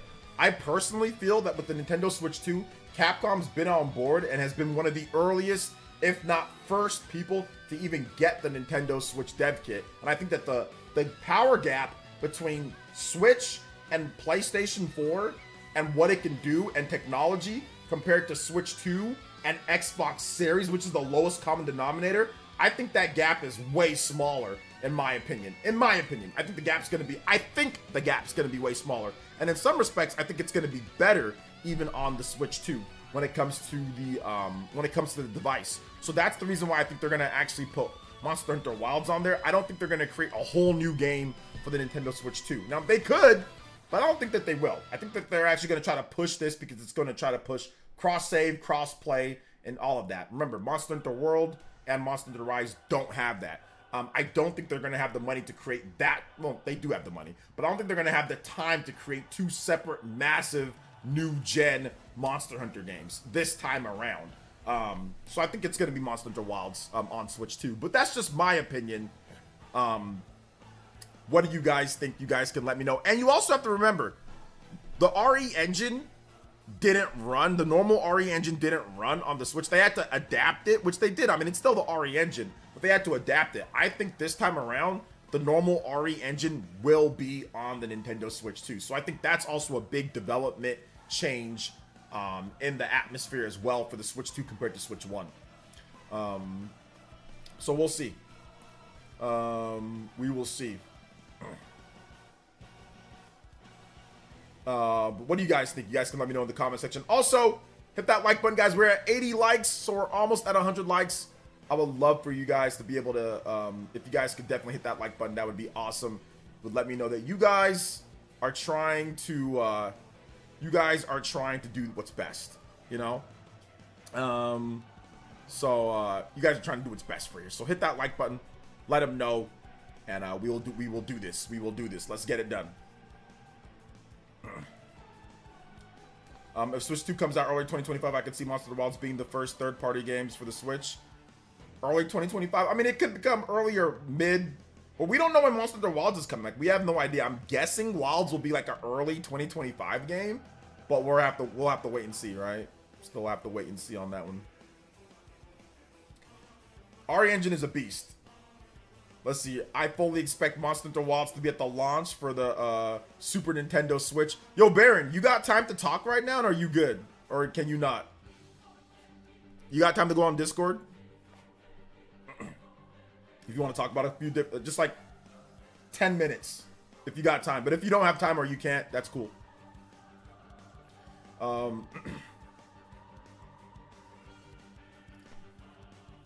I didn't watch Spawn's Halo on Game Boy Color video. Probably a fake thumbnail though. Oh yeah, that's what you're talking about. You're talking about that. You're talking about that. Okay. Let's see, players. You coming to Dragon Con or MomoCon? No, I'm not going to either one of those. Yeah, I can get on Discord for a hot minute. All right, cool. All right. Give me a sec. Let me boot up Discord.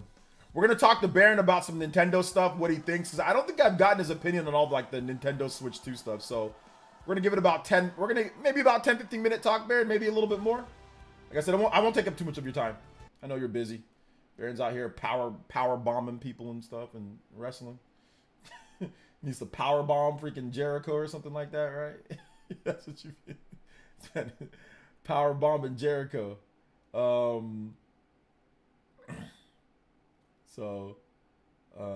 right, man. I did not see this message after freaking months. I did not see this Discord message. It is all good. All right, let's see here. Disable. Man, I forgot how to even use Discord, bruh. Direct message, friends.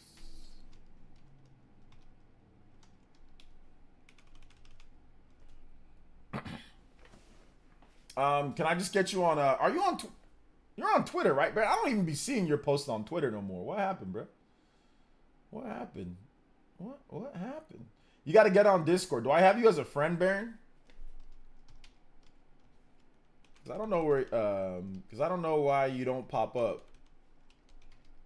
Like, yeah, your name doesn't pop up on my friend stuff. But anyway, I'll just go into a private like lobby. Got locked the lobby. I don't know how to use Discord. That's the problem. I don't know how to use Discord. So I'm gonna give you an invite to this. So it'll just be us. Create invite. Copy. I ain't tweeted in a long time. All right, yeah, I'm going to send you it on Twitter, Baron. So I'm pretty sure I've got you on Twitter.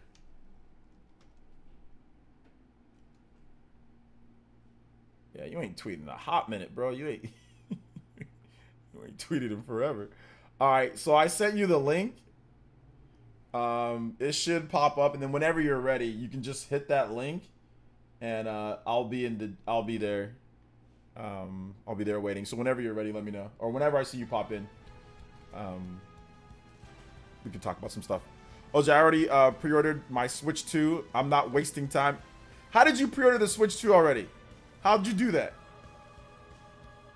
Capcom will need to support Switch 2 with some sort of Monster Hunter game regardless. Rise did well on Switch alone. They'll miss out on potential for the successor. Yeah, exactly. I think it's going to be a bit different this time. Like with the Switch 2, I think a lot of devs are going to really support quicker than before. Also, guys, big love, though. Thank you guys for the new subs, too. A lot of you guys, new subs coming through. You guys watching the videos. I appreciate that. We are 10 away from an hour-long extension as well in the combo meter. So thank you guys so much for that. I do appreciate it. Shout outs to Mr. Pedro.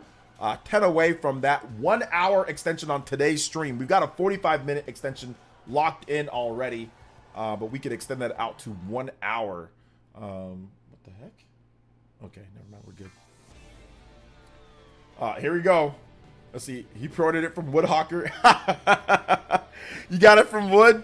The Switch 2 from Woodhawker? Hey, let's go. Let's see here. But yeah, I do agree. Capcom definitely needs to. They absolutely need to support the Switch 2. I think a lot of devs are going to do that. I mean, because you're looking at it like, obviously the install base of the Xbox Series and PS5 isn't as high, you know, as what we've seen before for like Xbox One and PS4 right now. So having that Switch 2 support and getting in early especially like early adopters. I think that'd be big for Capcom. That'd be big for any company, you know. So yeah, that'd be big for any company going on. So yeah, man. But it's all good. It's all good.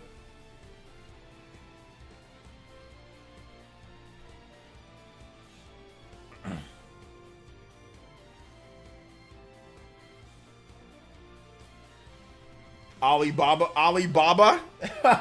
Bro, I don't know if that's a Switch 2, bro. That might be that might be a Mitch 2. That's a Stitch 2. That's definitely not the Switch 2. You're gonna pop in and play the games, bro. You're gonna be playing bootlegs from different countries. Bootlegging from different countries on that one, man.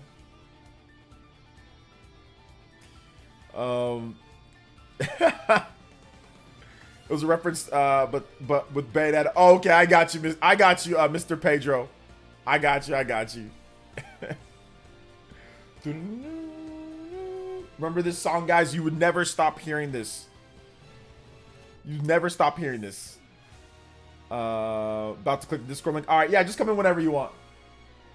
Just come in whenever you want, man. I am good. We'll have the music on very low so you can barely hear it.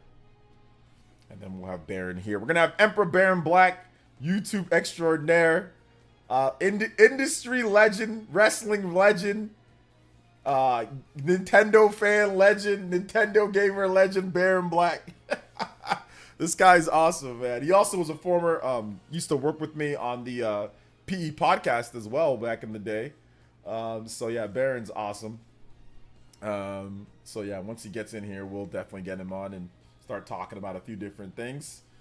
All right, well, let's keep it going here, though, guys. If you guys have questions, feel free to tag me at PlayerEssence, hashtag PlayerEssence, just PlayerEssence by itself. More than happy, and I do plan on having more guests on too, guys. So there'll be some more scheduled guests coming on the show. Shoot, with the AI attacking Nintendo is super wild story. That's some crazy news. Yeah, that's pretty crazy, right? RPG battle themes, but like that, you hear the battle theme once, you'll never unhear it. Yeah. Whenever Xenoblade Chronicles 3 chain attack music starts, you're going down, unique monster. Yeah. Imagine the bootleg Mario calls Jumpman and Yo Niendo? Yo Nintendo or Yo I don't know how to pronounce that. Stitch 2, yeah, that'd be interesting for sure. Playtendo. Playtendo Stitch 2. Hey, what's up, GK? Welcome to the stream, brother. How you doing today? Good to see you here. Welcome. We're about to have Emperor Baron Black on in just a bit. We're going to be talking about some Nintendo stuff, some Switch 2 stuff, some Monster Hunter stuff. So it's going to be right up everybody's alley here. AI attacking Nintendo. Damn, even Skynet can't wait for Switch 2. Even Skynet can't. What happened with AI attack? Yeah, basically, here's what happened with the AI situation. For those who don't know.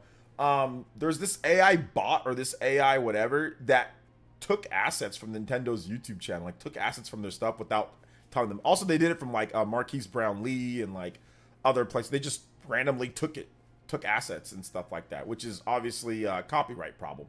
So there was definitely conversations around the use of AI and unethical use and stealing and stuff like that, which Nintendo talked about just a little bit ago, saying, hey, like, you know, they don't plan on using, you know, certain types of AI. I mean, obviously they still use AI. Like everybody uses AI. Like you got to program AI, right? Computers, like you got to use AI. But like the type of AI, like the generative AI, like that type of stuff, where they're literally taking stuff and mashing it together, taking assets, taking other things, and using it for their own, and saying, hey, here's a new product. Here's something else, you know.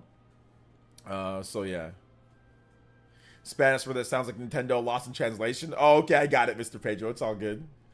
But if the AI could attack Nintendo, why didn't it attack Sony and Microsoft? It's still bothersome. Well, I don't think AI says, okay, well, we've got to attack like balance. Like we're gonna attack this, and this. It's AI, right? So I mean, AI can be set up. It's set up by it's set up by obviously by the people that do it. But sometimes AI just kind of just does things on its own. So I don't think it was set to specifically attack certain channels compared to that or anything. Like I think it just took what it took. That's AI, man. You know, that's AI. That's why like, you put like the same picture into an AI, it might get you multiple different things. Like if you put like the same description into the same AI at any point, it can get you something different, you know? So, or different AIs can do different things. So you also have to keep that in mind. I also want to go in blind, OJ. I want to move to Japan. Yeah, moving to Japan is tough. They don't let foreigners in too often, so good luck with that. New generation of Switch YouTubers are on the rise before Switch 2 is even out. There's AI Nintendo Switch YouTubers too that are taking lists that I've done, taking lists that other people have done, and have remixing the words, and putting them out as their own list too. Did you guys know that? That's also a thing too. That's also a thing as well. Remixing everything that some people have done, and turning it into something else. Okay, I don't know what's going on. Wait, stop it. I don't know what the heck happened there. All those twos. Shout outs to my man Sicilian with the $2 says, are you AI PlayerEssence? Maybe I'm AI. Maybe. All right. Baron's in the waiting room. All right, I'm just gonna drag him over here. There you go. Yo, Baron. Can you hear me? I don't think he can hear me. Shout out to Sicilian. Thank you for the $2. Yeah, I don't think he can hear me, but once he gets okay, there we go. Can you hear me? Yes, I can hear you now. Oh, hold on. This thing's acting up. No, it's all good. Take your time. Take your time. Mr. Davis says, "What's up, OJ? How you doing today, buddy? I like your video. I got a question. How I park to know you is not AI. How you know I'm not AI? Because I'm fluid. AI is not as fluid as I am when it comes to live streaming. So that's how you know it's not AI. I don't use AI for my videos, guys. Will I use AI in the future for separate channels that have nothing to do with this? Maybe. But I don't use AI for any of my videos at all for anything. On none of my gaming stuff. None of that. But so you can know I'm not AI. That's cat. How's it cat, bro? What are you talking about? Baron, how are you today? I'm living, you know what I mean? How many body slams have you done today? More like it. I ain't do too many today. Not too many. Would you ever let me would you ever let me body slam you? Absolutely not. Absolutely not. What would you think this is? Tryout? Yeah, tryout? Yeah, man. Yeah, it is a tryout. Yeah. Okay, in the tryout camp, you get your behind whooped, not me. All right. Let's get into it. Baron, I gotta ask you a few questions because you've kind of been off the grid for a little bit. I know you've been doing your own thing, living life. That's cool. But Switch 2 stuff. Looks like this year there's gonna be something announced for Switch 2. What are your just initial impressions based off of what Nintendo said? That hey, look, the fiscal year, from March this year to March next year, at some point we're gonna announce or talk about the Nintendo Switch 2. What are your just initial impressions on that? Damn, I didn't talk about this, did I? No, you didn't. I think. What was the last video I did? You did a live stream. You did a. I know you were doing some live streams, but you were just making fun of other people. That's all you're doing. Damn, I'm real bad. I'm sorry. I've been real bad with my channel. I'm gonna do better. Okay, I talked about the direct. That's what I did because the Metroid Prime 4 thing. Yeah, you talked about that. I think before that I haven't said anything. No, not really. None of that. Oh man, damn. I'm slacking. It's okay. But we're gonna pick it up a little bit. As you know, what I feel about what's the actual question? The question: how do you feel? Like, what do you think is going to happen? Like the Switch 2, stuff. How do you feel that this thing's going to be announced? It's going to be announced sometime, or there's going to be something that they talk about it, like from March of this year to March of next year. So, how do you think they're going to go about announcing this thing or talking about it? I think it's going to be similar to what happened with the first Switch. Okay. Damn, I can't remember. Did we see it in January? We saw it in October. We saw it in October. And then January was the reveal, like the blowout. Okay, that January was the blowout. I think it's going to kind of happen that way. But the thing is, when I just be looking on Twitter, seeing what y'all saying, I don't never say anything anymore. But Because as soon as I say something, all hell's gonna break loose. So I just leave it alone. But I don't think you're gonna see it this year. Okay.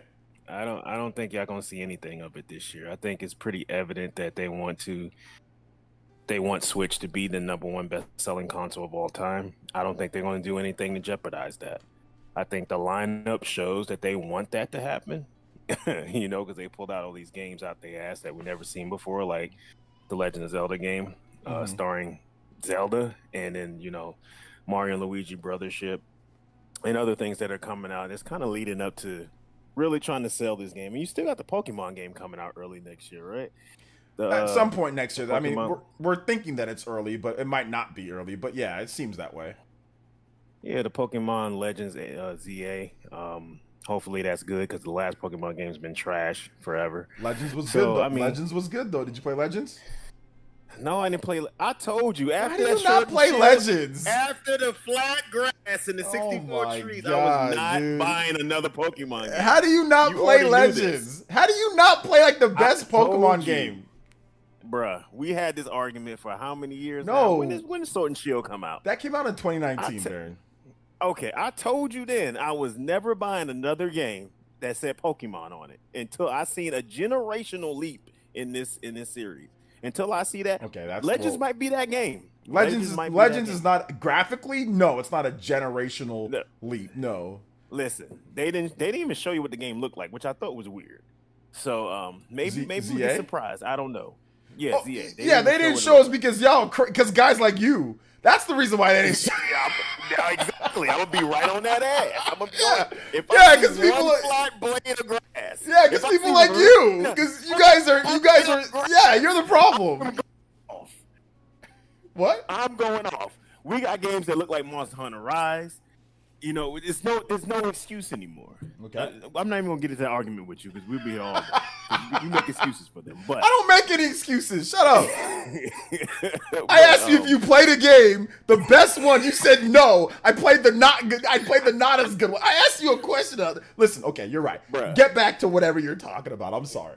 Okay, listen. Look, they want the Switch to be the best-selling console of all time. I think they're not going to disrupt that. I think it's clear as day. The fact that they made that announcement in a tweet kind of really makes it like they're trying to keep it low-key to let you know it's coming without actually having everybody just focus on it. So I think they're going to breeze through this holiday season and not really talk much more about it. Maybe they'll give you a reveal day. Like they'll give you a day they're going to reveal it, but I don't think you're going to see it this year. I don't think they want to disrupt anybody buying the Switch. Especially, isn't it a special Switch coming out with Zelda? Switch Lite. Yeah, Switch Lite. Yeah, they're not going to disrupt that.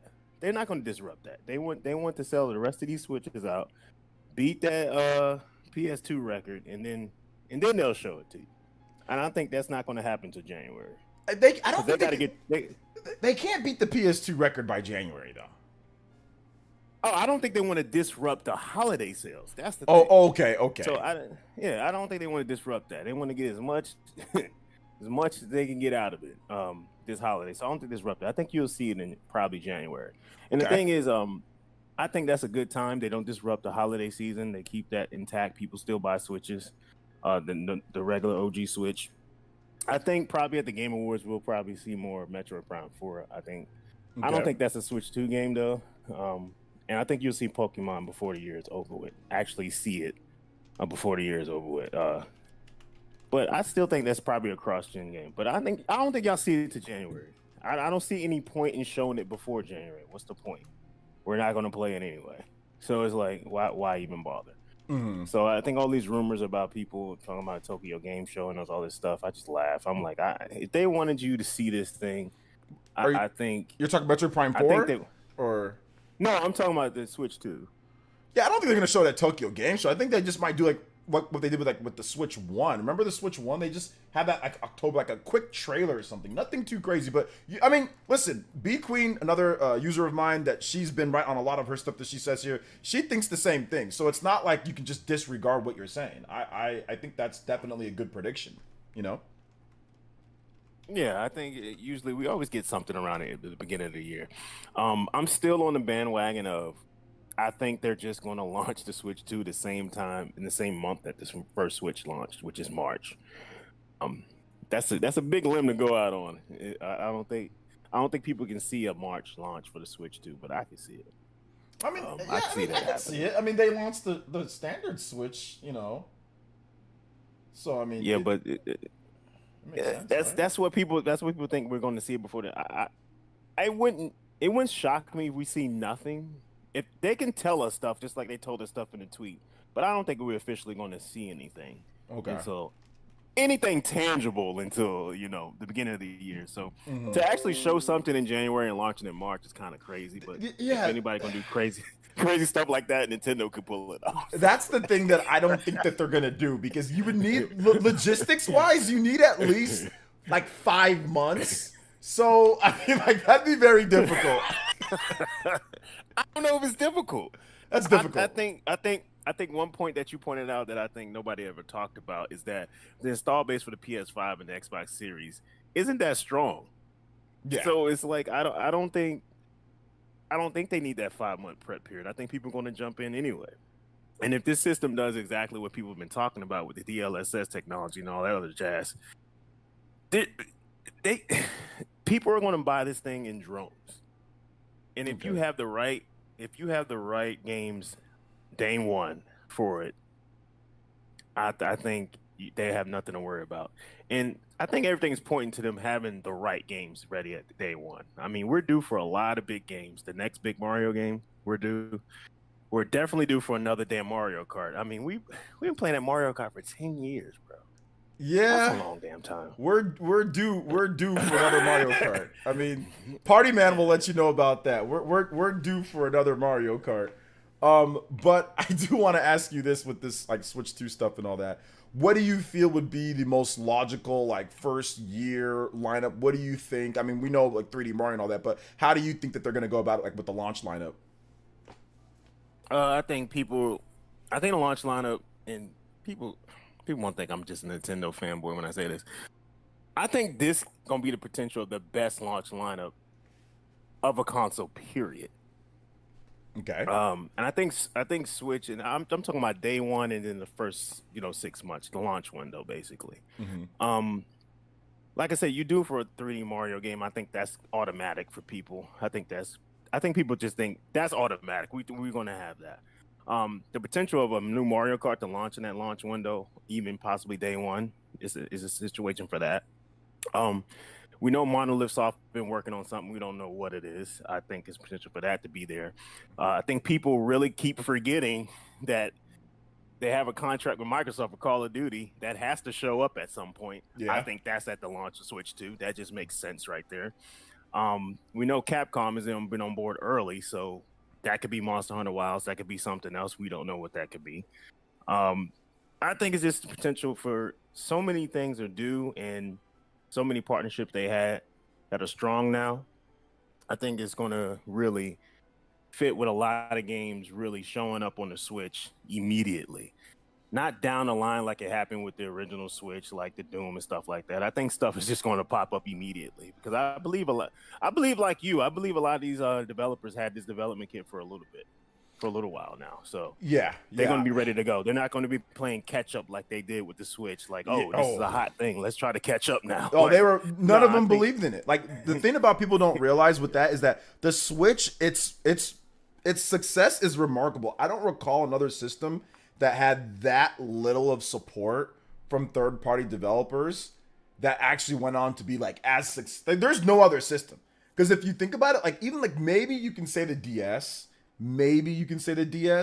but in terms of a home console, what other home console has sold 100 million units and had that little of support from developers in terms of, maybe the Wii, you can say the Wii, but the Switch was just this system that really nobody believed in it because it was coming off the worst selling Nintendo main home console of all time. Even the GameCube saw some success with third-party games here and there in terms of what it can do and everything, and it sold 20 plus million, which isn't great, but that's better than the freaking Wii U, right? So the fact that it was that bad, I mean, I know for a fact, like developers that I've spoke with personally, I spoke with said like, man, we had nothing. And then when the sales, they saw the fact that Legend of Zelda sold more than the system, they're like, damn, we messed up.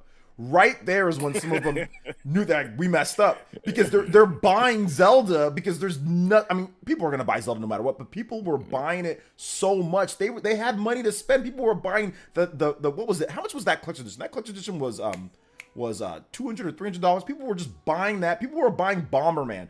Bomberman sold 1 million units. Yeah, that it wasn't that great of a game. People were like, I just need something else outside of Zelda. That sold, but people were buying 1-2 Switch. People were just buying whatever was available. So a lot of these devs messed up not having X, Y, and Z at launch. They don't want to miss that again, right? They don't want to miss that, because the third-party games that did come out on the Switch at launch actually did, which there really wasn't any, but the games that did come out all sold well. Like every one of them sold decently to good. Like 1-2 Switch, what the heck?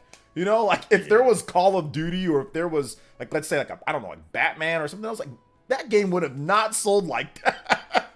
that game would have not sold. I don't care if it's that game. Snipper Clip sold like 500,000 units. You know, something crazy for like an indie dev. Like they're sitting there rolling in Nintendo's money that helped them make that game. So like Snipper Clips did really well. So yeah, I agree with you, man. I think that these devs, they're not gonna want to miss that. And you know, we saw what they said. They're like, hey, look, you know, Bandai Namco was like, yeah, we messed up. A lot of them admitted that they messed up. So Bandai Namco messed up, but they effed themselves really hard. When are they not though? That's the funniest thing. I mean, they try to recoup. Obviously, Dragon Ball has been a huge success on Nintendo Switch, even though it comes out super late. People still buy it on the Switch anyway. So I think I expect that Dragon Ball Sparking and Neo game to be there day one on Switch 2 too. So it's man, Namco messed up. I think they'll do better this time around. I'm full in on Capcom being there day one. Like they know. I think they did a sales breakdown recently on Monster Hunter. How much Monster Hunter has sold on Nintendo platforms is crazy. Yeah, on the it's insane. Yeah, on the Switch, I think they've sold between like the ports that they did plus Rise. I think they sold like I think it was like 15 million copies of Monster Hunter, something wild like that. Just overall, it was a pretty crazy. But Bandai Namco, like to go off your point with Bandai Namco, they when they released Xenoverse, so this is kind of relating to your sparking point. When they released Xenoverse, they barely shipped any copies, right?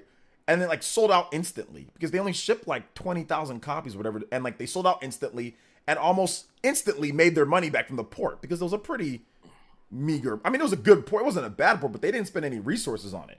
And they're like, oh, they had to apologize. You guys can go look this up if you don't believe me. You can go look this up. They apologized for not having enough. They said, our bad for not having enough. So, and that port was a little bit late, right? That port was a little late coming to Switch. So I think that they're not going to want to miss out on that. If you have Dragon Ball in the first, like, let's say, month or two of the Switch 2, or if you have it closer, I mean, that's going to be an instant. You buy Mario Kart or you buy 3D Mario and you buy the Dragon Ball game.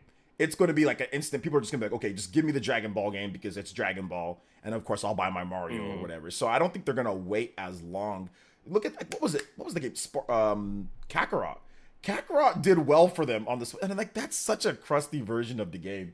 But, you know, I got that came out way later. I know. Two plus years later. 3 years later? Dude, it was a while. it was a while, but even though they got fighters out there in a respectable time, that game did so well on Switch. About a year. Yeah, about a year or so for fighters. Yeah, it did so well on the Switch, and it did. It's Dragon Ball. It's gonna do good on the Switch. I think they understand that. So I expect that to be there.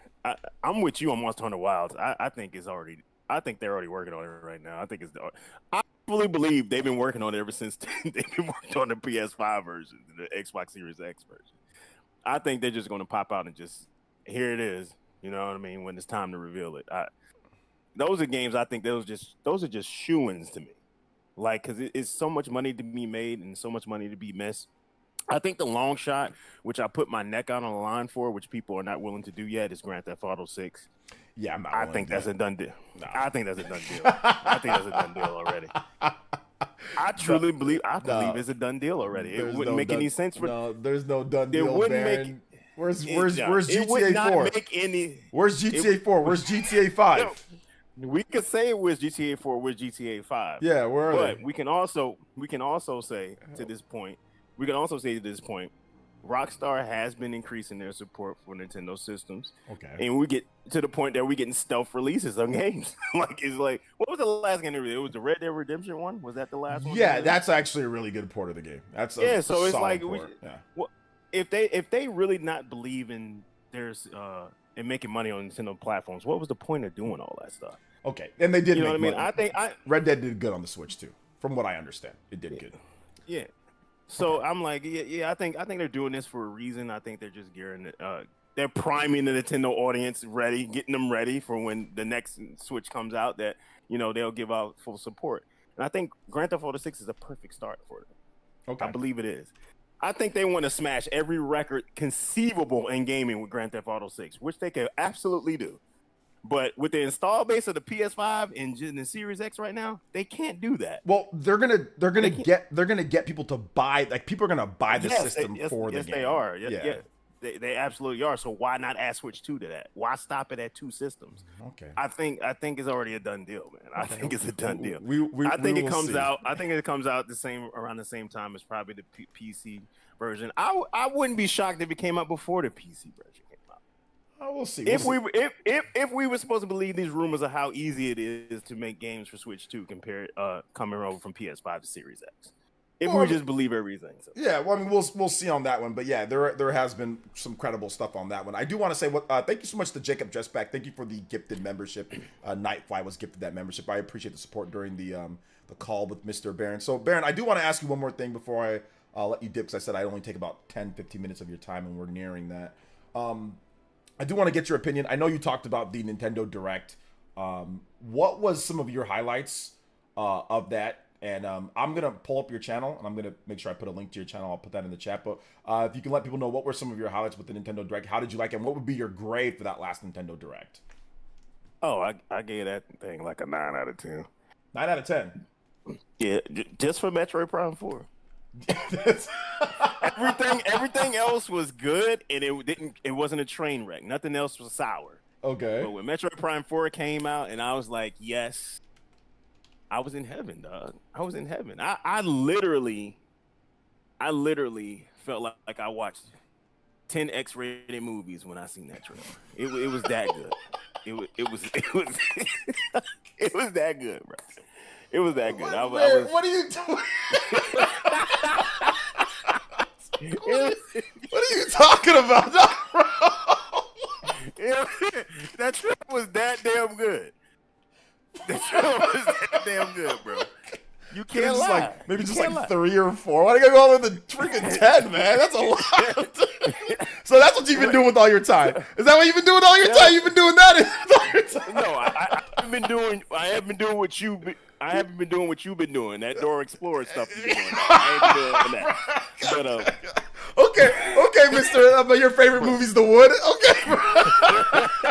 How do you remember that? How the hell you remember the Dora the Explorer? What are you talking about, man? Listen, oh man, if you watched that Metroid Prime 4 trailer and you didn't feel any fire ignite and some warm fuzziness, something wrong with you. Okay. We waited a long time for that. No, I thought it was awesome.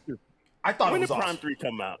Prime 3 came out 2007. 07? 2007. 07. My first year at State. I remember because I remember going there. They were sabotaging the game, Baron. Did I ever tell you the story that they sabotaged Prime 3? Who sabotaged Prime Circuit 3? City. Damn Sony fanboys. Yeah. Circuit City. Yeah, Circuit. Oh, I ain't heard that name in forever. Yeah, Circuit City, bro. They sabotaged. Let me tell you what happened. I'll tell you real quick story, chat. Okay, and Baron, what happened? I went to go buy the game, right? It was after class. It was like 12 o'clock. It was like 12, 1 o'clock, whatever. The Circuit City opened like at 7 or 8. They didn't have none of the games out, bro.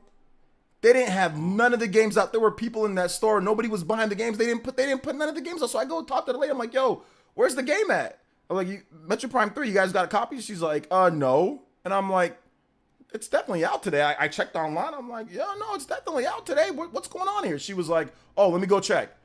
She just goes and brings a whole gang of copies out. And I'm like, man, the whole time they did not have copies out. They're trying to sabotage the game, bro. Man, that's messed up. You know where you messed up at though? Buying a game from Circuit City. You need to be slapped for that. Who the hell buying games from Circuit City? Bro, I mean, people used to go to Circuit City back then. Nobody went to Circuit. Even back then, nobody went to Circuit City. That's why they went out of business. I know that. We were still going to Walmart, Kmart, KB Toys. If they were still around at that damn point, Best Buy. You even went to Radio Shack. I mean, who the hell went to Circuit City? I don't know why. There was a GameStop in the mall, and that was really close to Fresno State. I don't know why I went to Circuit City. I'll be honest. I don't know why I went there because the GameStop there was a GameStop and there was a mall. I think it's called Fashion Fair. There's a Fashion Fair mall's right by Fresno State's campus. It's like not even a mile away, like a mile or so away. And I don't know why I didn't just go there to get the game. I have no idea what I was thinking at that time. Why I went to Circuit? What the hell? I don't know what the hell this man went to. I don't even know what inside of a Circuit City looked like.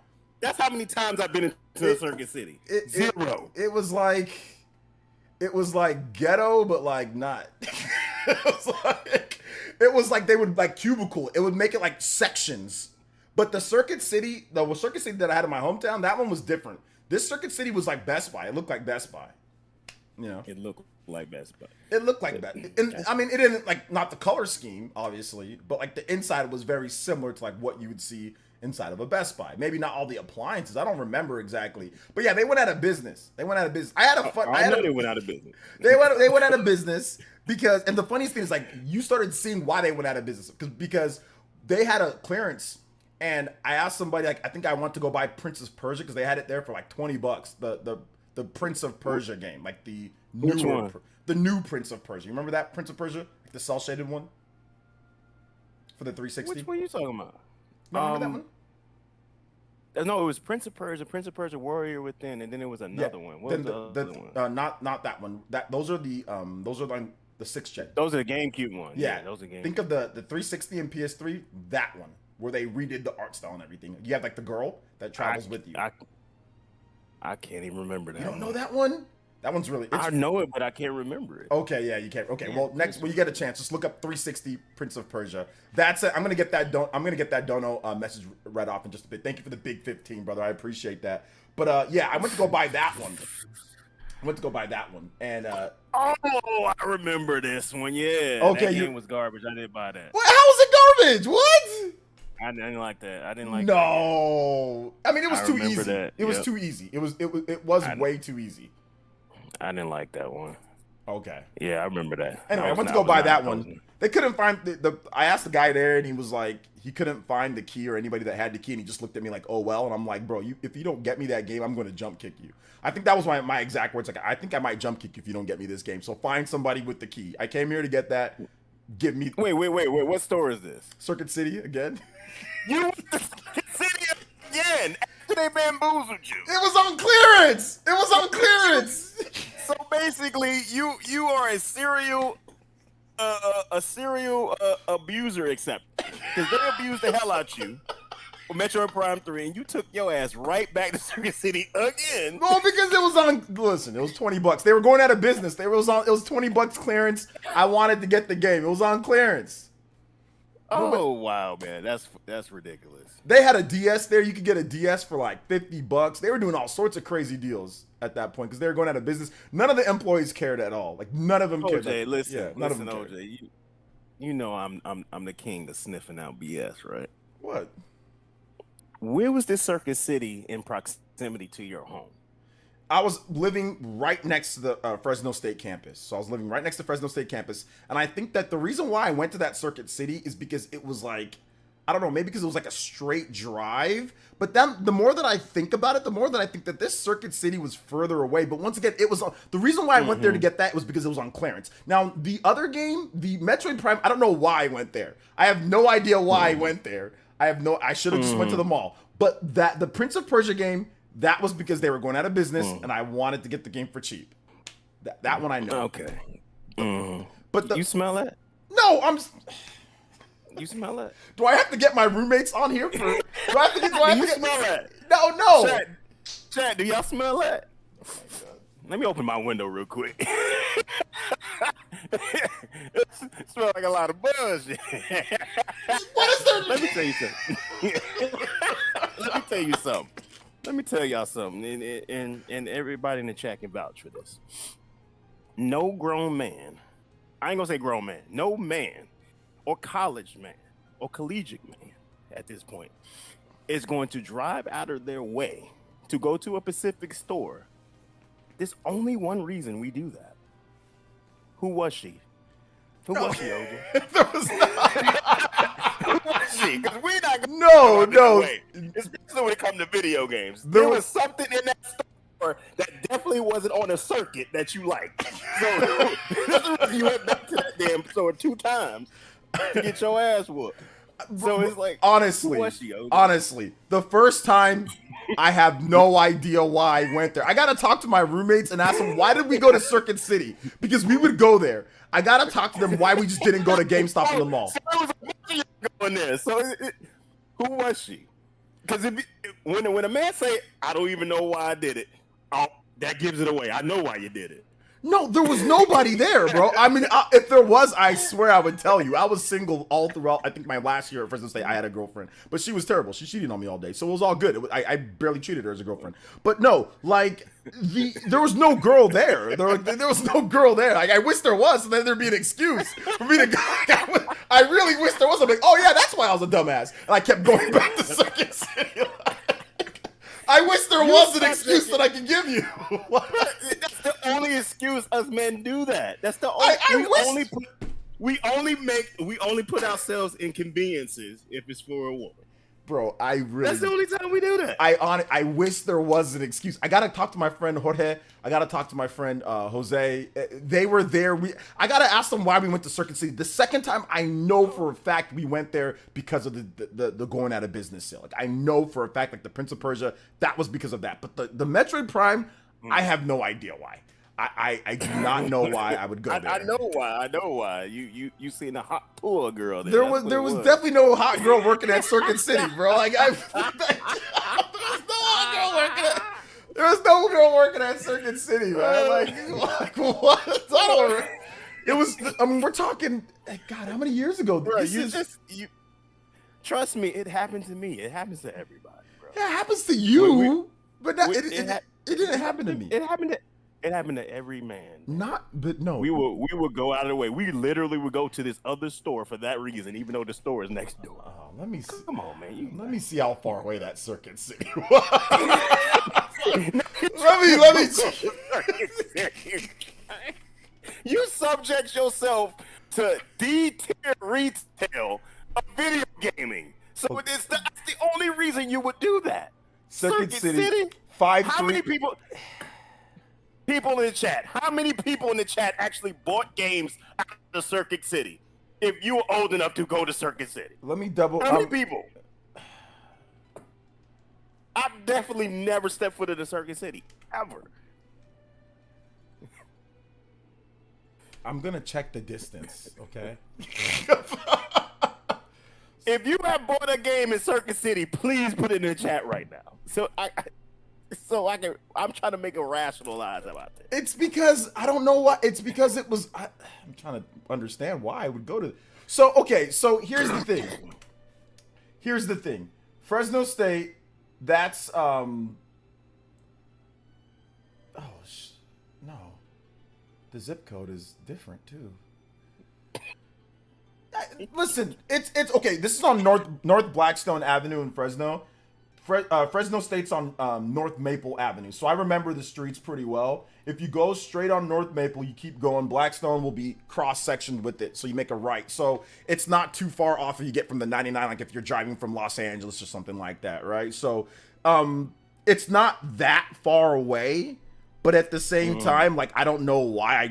Maybe I know the reason why. There was a time period where I wouldn't go to GameStop. You guys remember what GameStop would do? Because in the mall, GameStop, they would gut your games. If you buy a game new, the game would not come new. So I remember for a long time, I wasn't buying games at GameStop. I think that was maybe what I was avoiding GameStop.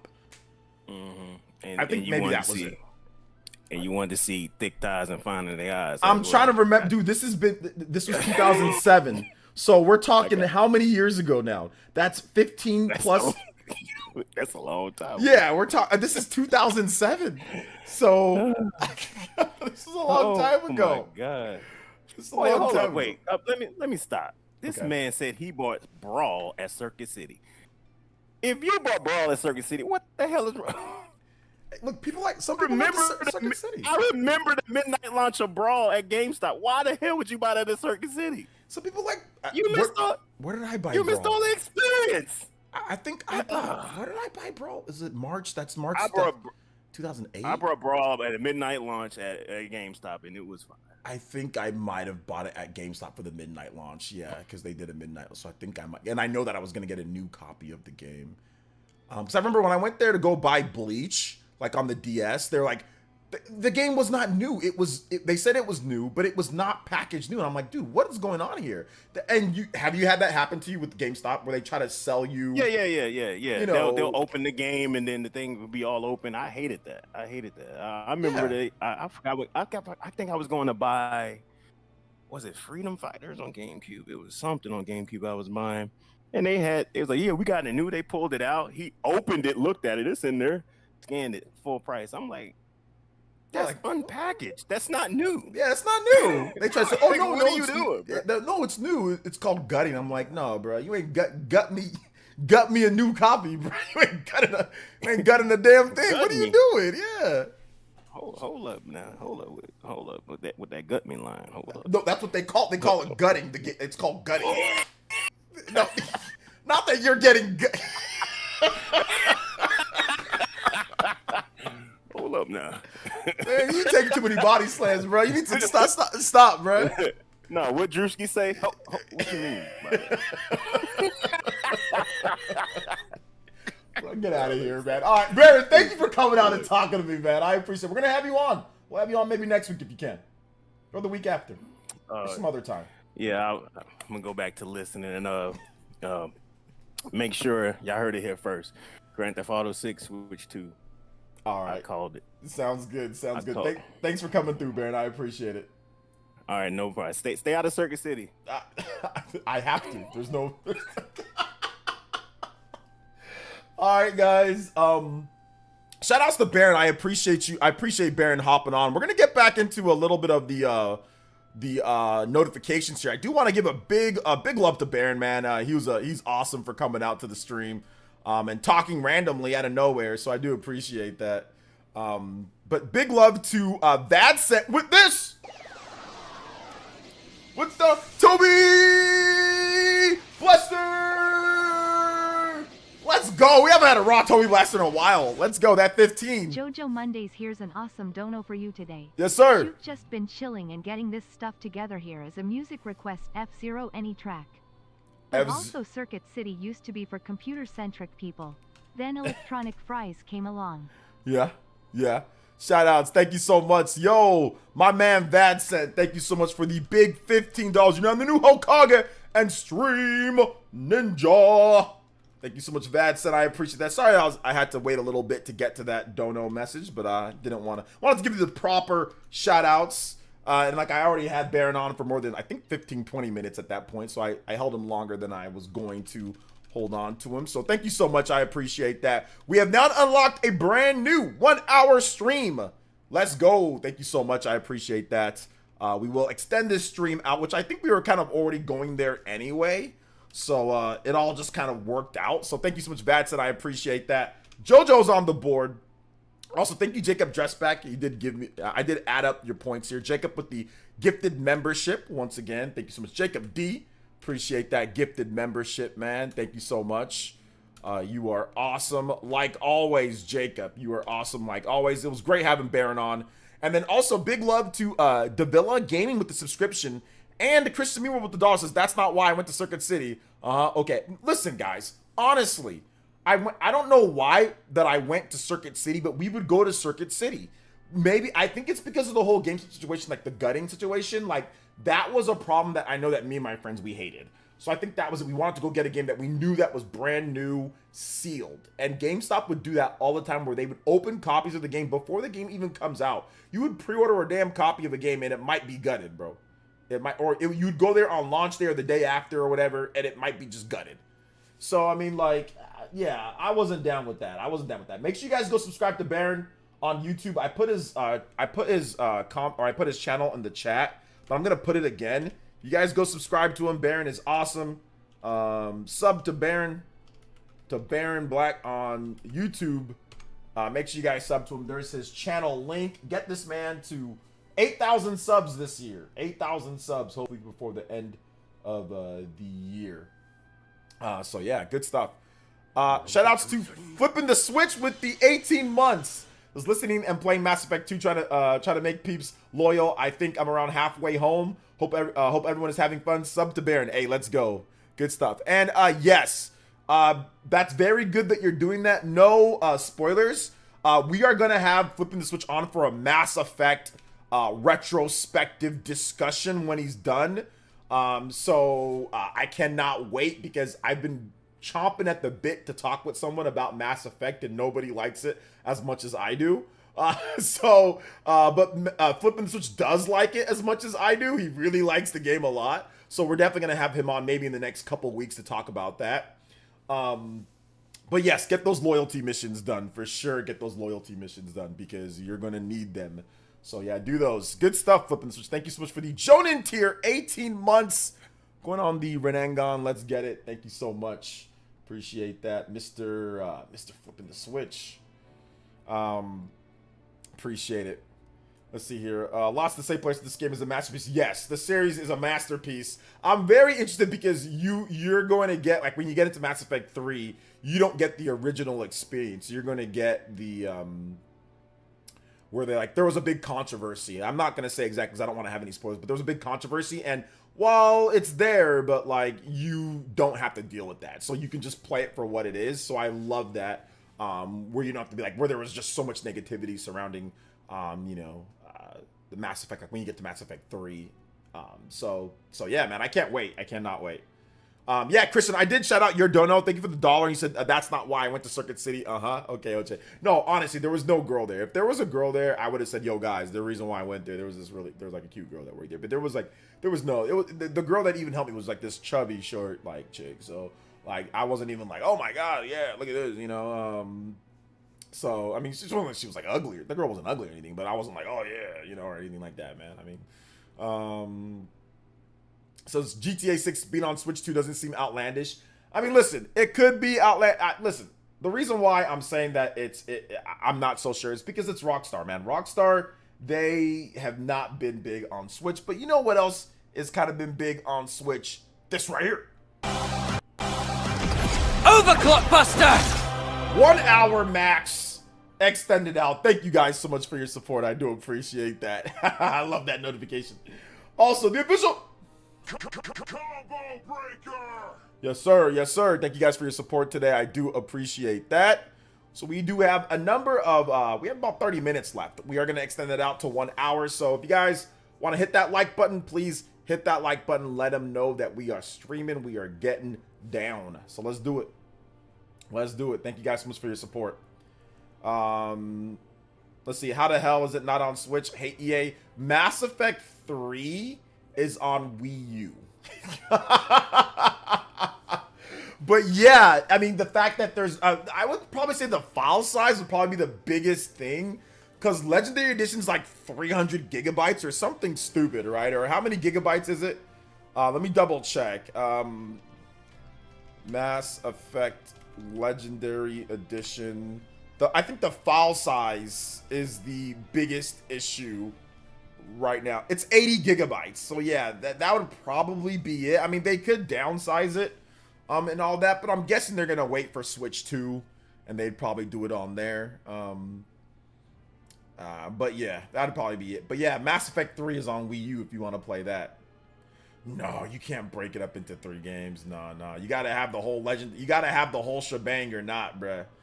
You gotta have the whole thing. You gotta have the whole thing. You gotta have it. So yeah, you gotta have the whole thing. In my opinion, at least.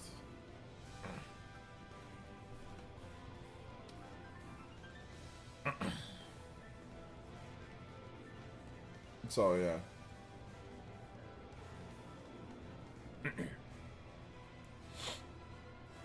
There is also, here's this rumor. There's a new rumor saying that the Mario and Sonic series is finished. So, this is breaking news. Breaking news. Rumor, is the future of Mario and Sonic series in doubt? According to someone heavily involved in the series, it could be finished. Lee, is it Cocker, who has worked on every Mario and Sonic game, recently put out a message on social media stating that there won't be a Mario and Sonic game for the 2024 Olympics. Given the event is happening now, that's not exactly surprising, but the same message also claims that the series is finished. Things supposedly wrapped up with Mario and Sonic at the Olympic Games in Tokyo 2020. Cocker's website mentions that while he was with ISM, he, quote, was tasked with managing projects for Sega, Nintendo, and the International Olympics Committee, specifically focusing on development of Olympic video games. Cocker worked on his very first title in the series on the Wii, leading all the way up to the last game on Switch. 6 Mario and Sonic games were made in total, aside from the Wii and the Switch. There were also games on Wii U, 3DS, and DS. Titles were created for both Summer Olympics and Winter Olympics, and Nintendo/Sega never made an official statement. We also have Cocker's brief comment to go on. At the very least, though, looks like we shouldn't expect new Mario and Sonic game anytime soon. The future is murky. So, no new Mario and Sonic games. Is Mario and Sonic done? Is it Dunskies? Maybe. I never got into the Mario and Sonic at the Olympic Games. I did play, I think, one of the games on the Wii and all that or something, and I was like, yeah, I'm good. I am good. I don't need any more Mario and Sonic at the Olympics for me. I used to play Olympic games and track and field games when I was younger. I used to really be into track and field and Olympic stuff, but I just kind of fell out of playing those games and never really picked them back up. So I never really played them too much. But what do you guys think, man? You guys upset or potentially thinking that maybe they could still come back? What do you guys think? But yeah, I mean, you would have thought that, hey, maybe there'd be a new Mario and Sonic game, you know, for this Olympics. But seems like there is not. Vancouver 2010 was really good on both the Wii and the DS, says Jimculus. He implied that there's more of his speculation opposed to something in stone. Okay, more speculation. Gotcha. Well, yeah, I mean, it's speculation. That's why I'm saying it's not definitive or anything like that, you know? So we have to wait and see on that one. We don't know if it's actually going to happen or not, you know? But yeah, if they miss this year, I mean, obviously it's not going to happen anytime till like what? It'd have to be till 2020. Isn't that the summer? I think the Summer Olympics is in 2 years, right? So maybe 2026, right? 2020 or 2026 or 2028 would be the next actual Olympics. So I don't know, like the winter, maybe there's a Winter Olympics game that's coming up soon, or I don't know the Olympic schedule. And this is probably the most I've been disinterested in the Olympics since I started like knowing what the Olympics are. Like, I am not interested in the Olympics at all. And I don't know why. I'm usually interested in the Olympics, but I am not interested in the Olympics. Maybe because Switch 2 is coming out. Maybe because I have my boy. This is the first time. I mean, you know, I had my daughter, and that was awesome. But this is the first time that, like, you know, I have my boy here, and I'm like really, you know, it's a little bit different, right? Like this time around, like my life is in a such different spot, you know, than it was back when my daughter was, like, you know, back when I had my daughter and what was going on then. But yeah, man, I don't know. I can't say I'm too surprised at this point. I'm sure sales have declined and nothing was announced last year, the June Direct. Yeah, I mean, some people were thinking that there could be something announced, but nothing so far, you know, nothing so far announced at the next Direct. So yeah. We'll see. We'll see.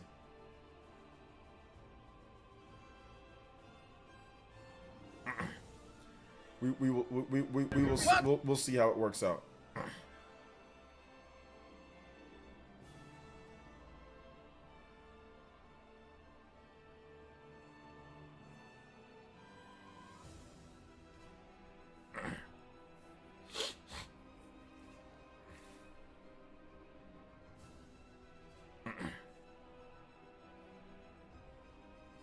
I'm enjoying the Olympics now more than I ever have before, but I wish there was a new Mario and Sonic game to go along with it. You know what would make the Olympics better? Mario and Sonic. Not me, because I've never been inside a Circuit City. Never been inside a Circuit City, says Simeon Coin. We need Mario and Sonic on the U.S. men's basketball team. Oh man, yeah, that'd be a good one. That'd be a good one. Got a question going with these two games. Little tiny people, scary major guidance. What's going on? I think you meant Little Nightmares. Yeah, I don't know what's going on with that game, Mr. Davis. I have no idea what's going on with that game. Yo, what's up, Abaddon? You missed me and Baron. You missed the old PE podcast reunion. You missed it. You missed it, man. But no, shout outs. I'm doing good. How are you doing today? How are you doing today? What is good? What is good? No, what is good? What is good, man? I hope you're doing okay. Hope you're doing good.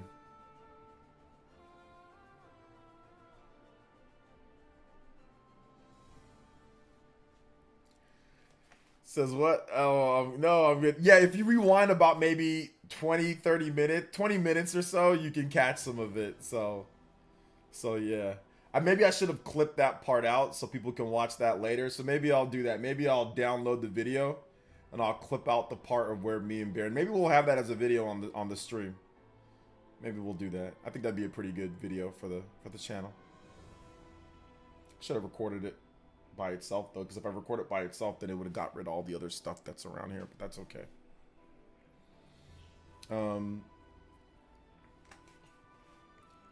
Let's see here. Tokyo Olympics played Mario and Sonic music. Yeah, I remember that. That was pretty cool. That was pretty cool. I liked it. All right. Shout outs though, guys. If you have any other questions, feel free to tag me at PlayerEssence. Hashtag PlayerEssence. PlayerEssence by itself. I'll be more than happy to answer your questions and all of that good stuff. So let me know in the chat. More than happy. More than happy.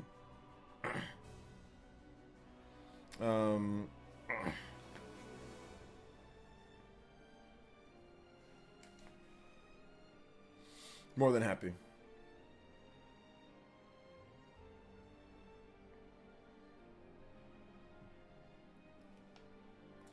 Let's see here. OJ, I got another question. What's going on with Ninja? I think you meant Team Ninja? Ninja Gallant? My favorite. Yeah, I'm not sure what that means, Mr. Davis. Not sure what that means.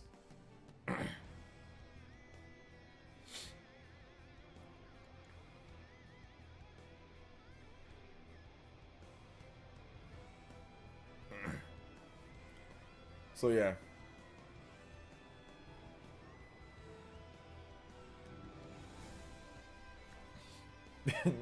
Not sure. Let me know in the chat what you guys think Mr. Davis is talking about.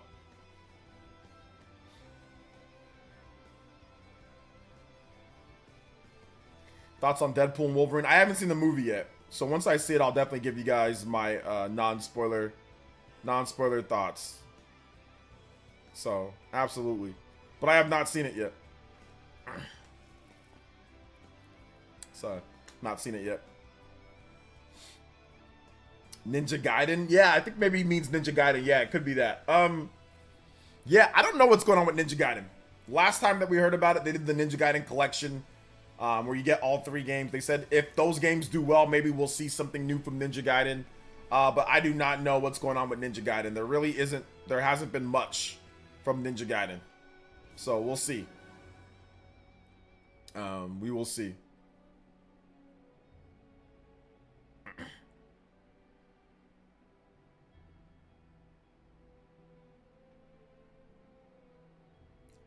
So it goes on there.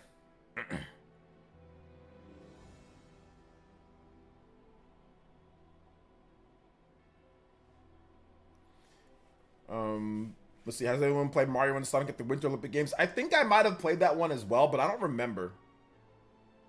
I don't remember exactly. Like the Mario and Sonic games, like they just kind of blurred right by, you know. They just kind of blurred right by, so yeah. Just kind of go right by. I don't remember them or anything like that. Don't remember the Mario and Sonic games all too much. I remember playing them. I remember renting them too, like on the Wii, and maybe even the Wii U. I remember renting them, but I just don't remember like which ones I play like each time, because like I never played them for very long or never really bought them like that. So, yeah.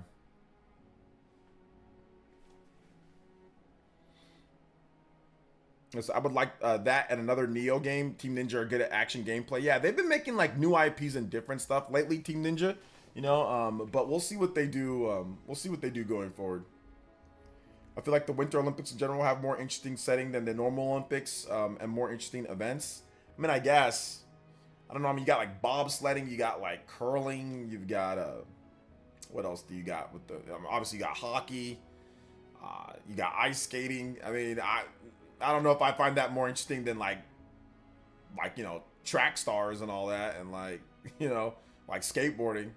But yeah, I mean, like I can see that. I can see why somebody would probably like I mean, you got like snowboarding, you got like what, skiing, you got all that different type of stuff. I mean, me personally, I mean, I think I just want to watch like the 100-meter and the 200-meter and like the 400.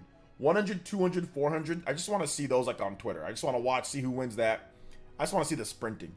But I think the biggest problem is that it's just so, it's like done in an instant. Like it takes them what, 10 seconds, 11 seconds to run the 100, or 19 seconds to run the 200, or what, 20 something seconds, 40 seconds or whatever, 30 something seconds to run the 400 or however long it takes, and then that's that, you know. Gymnastics, yeah, I mean, that's just, it's pretty cool to watch gymnastics, but I'll just watch that on on Twitter, right? So like I think that's my issue, is that I'll never tune into the Olympics. I'll just wait for people to put up clips like, oh my god, Simone Biles, she did 55 million backflips in a row. I'm not watching a whole damn. And like, dude, I mean, don't get me wrong, it's cool and all, but I ain't watching them doing all the damn dancing all over the, prancing and dancing all over the place. Like I ain't watching all that. No, I ain't watching them prancing around all day on the mat. You know, I just waiting for the actual flips and all that. But yeah. But I can see why like the gymnastics is cool though. Like the bar, like where they be flipping on the bars and all that, and like the balance beam, where they're like doing like the balance beam stuff. That stuff is really cool. It's just I ain't trying to sit down and watch the whole thing like that though, you know? Watching live hits different. Yeah.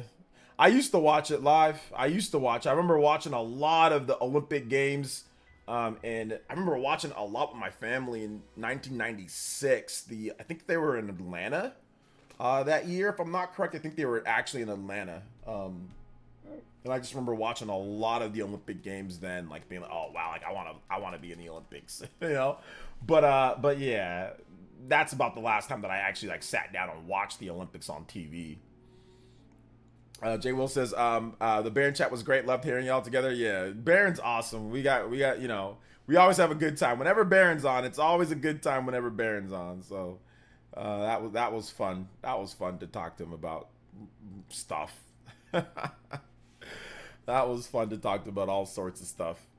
Remember, guys, hit that like button if you have not hit that like button yet. Let them know that we streaming. We got 107 likes. So I would definitely appreciate it if you guys keep on hitting that like button. I do want to talk to you guys about some changes coming up to the channel, which are probably going to take effect tomorrow once I get things figured out and I talk to my YouTube guy. We are probably going to have some ads that will be playing during the stream randomly at times. I'm going to try to see if I can customize it to where I think you can customize it to where it's as little ads as possible, but YouTube is definitely suppressing my streams because I have that completely disabled from based on why I mentioned this earlier, but I just want to talk to you guys now that this stream is done. People that are here going to be here and here for tomorrow. So if you have YouTube Premium, you should be good, but if you don't, you might see some more. But YouTube is definitely suppressing. I think so. From what I understand, they're suppressing anybody that does not have that turned on. It's almost like a YouTube video that doesn't have ads. It's just not going to do as well as ones that do. So we are going to change that up. So that's just letting you guys know right now. And I I'll probably make like a little comment right here. I'll probably have like a little thing above, or I'll put it somewhere where they are on. But yeah, that's gonna be starting from tomorrow, just because like I did notice that like the algorithm, for those who don't know, like the algorithm did change just a bit ago because they updated the site. And whenever they update the site, that means, you know, that there's an algorithm change. There's something that they've done to tweak the thing, to tweak it, you know, to really tweak it, to just to test, to mess around with it. And that's when I knew, like, okay, hold up, live streams, viewers, people aren't seeing as much. They probably tweaked it to like the whole ad situation that's going on, especially during the summer, right? When, like, you know, ad revenue's low. So we probably will have that. So I'm sorry for those if it pops up too much or if it's whatever, but it's like one of those things where I really can't get around it, it seems, because once again, they are suppressing my live stream. It does seem like that, and it's not being shared. We don't have as many autoplay people that jump in and stuff like that. So so that'll be something that we change up probably for tomorrow's stream. So just giving you guys the heads up on that one. Bro, I barely watch TV at all these days. I don't even have TV. I don't have cable. I mean, I have like YouTube app. I have Netflix. I have Netflix. I have Amazon Prime, and I have YouTube. That's what I watch. I don't even watch TV. I don't have TV. Have you thought of trying vertical? I have. I've seen the little thing, but I'm definitely not going to do it. Just because, just because I don't want to get into a habit of doing, I'm not going to do vertical. But maybe one of these days, if I start streaming like on TikTok, or if I start streaming on like Instagram and all that type of stuff, I'll probably just like do that exclusively on those places. Probably not my stream here, you know. But I heard that it can be good for potential like new viewers and things. But yeah, right now, like I said, YouTube's kind of being kind of crazy with live streams and also with videos. So like if you don't put the ad automator on there, they're just not gonna promote, because like there's no point in promoting your channel if you don't have the ad automator, because they're not making anything. So so I think I kind of have to put it on at this point now, which I've kept it off for the longest time, man. I've kept that thing off for. I've never had it on. I've never turned it on. So I think there was one time where when it first started, I tested it, but it was like too much. But I think they've actually updated it to where it's not too bad now. So, so yeah. I know like on Twitch, it's like mandatory. Like Twitch, it's like always on no matter what if you're on Twitch. So people on Twitch are like super used to it, unless you're like subbed, right? Which would be like the YouTube premium over there. Let's see here. Vadcent says it's because we are super ninjas in the house. Yes, sir. Let's go. Shout outs, man. I appreciate that.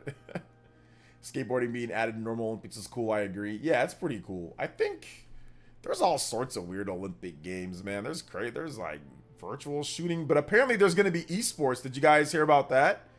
There's going to be esports in the game, or in the Olympics. Esports. So yeah, that's gonna be good. It's gonna be pretty good. Should be pretty good. Looking forward to it.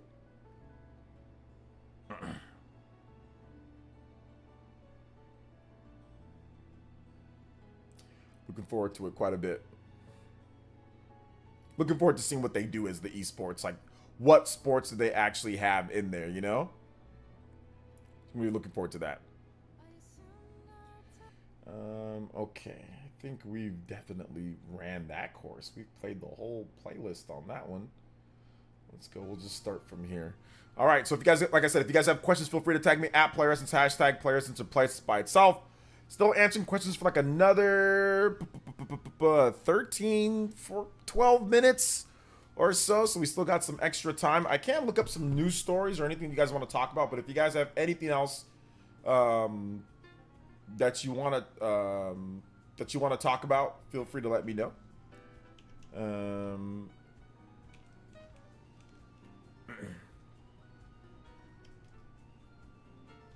So let's see here.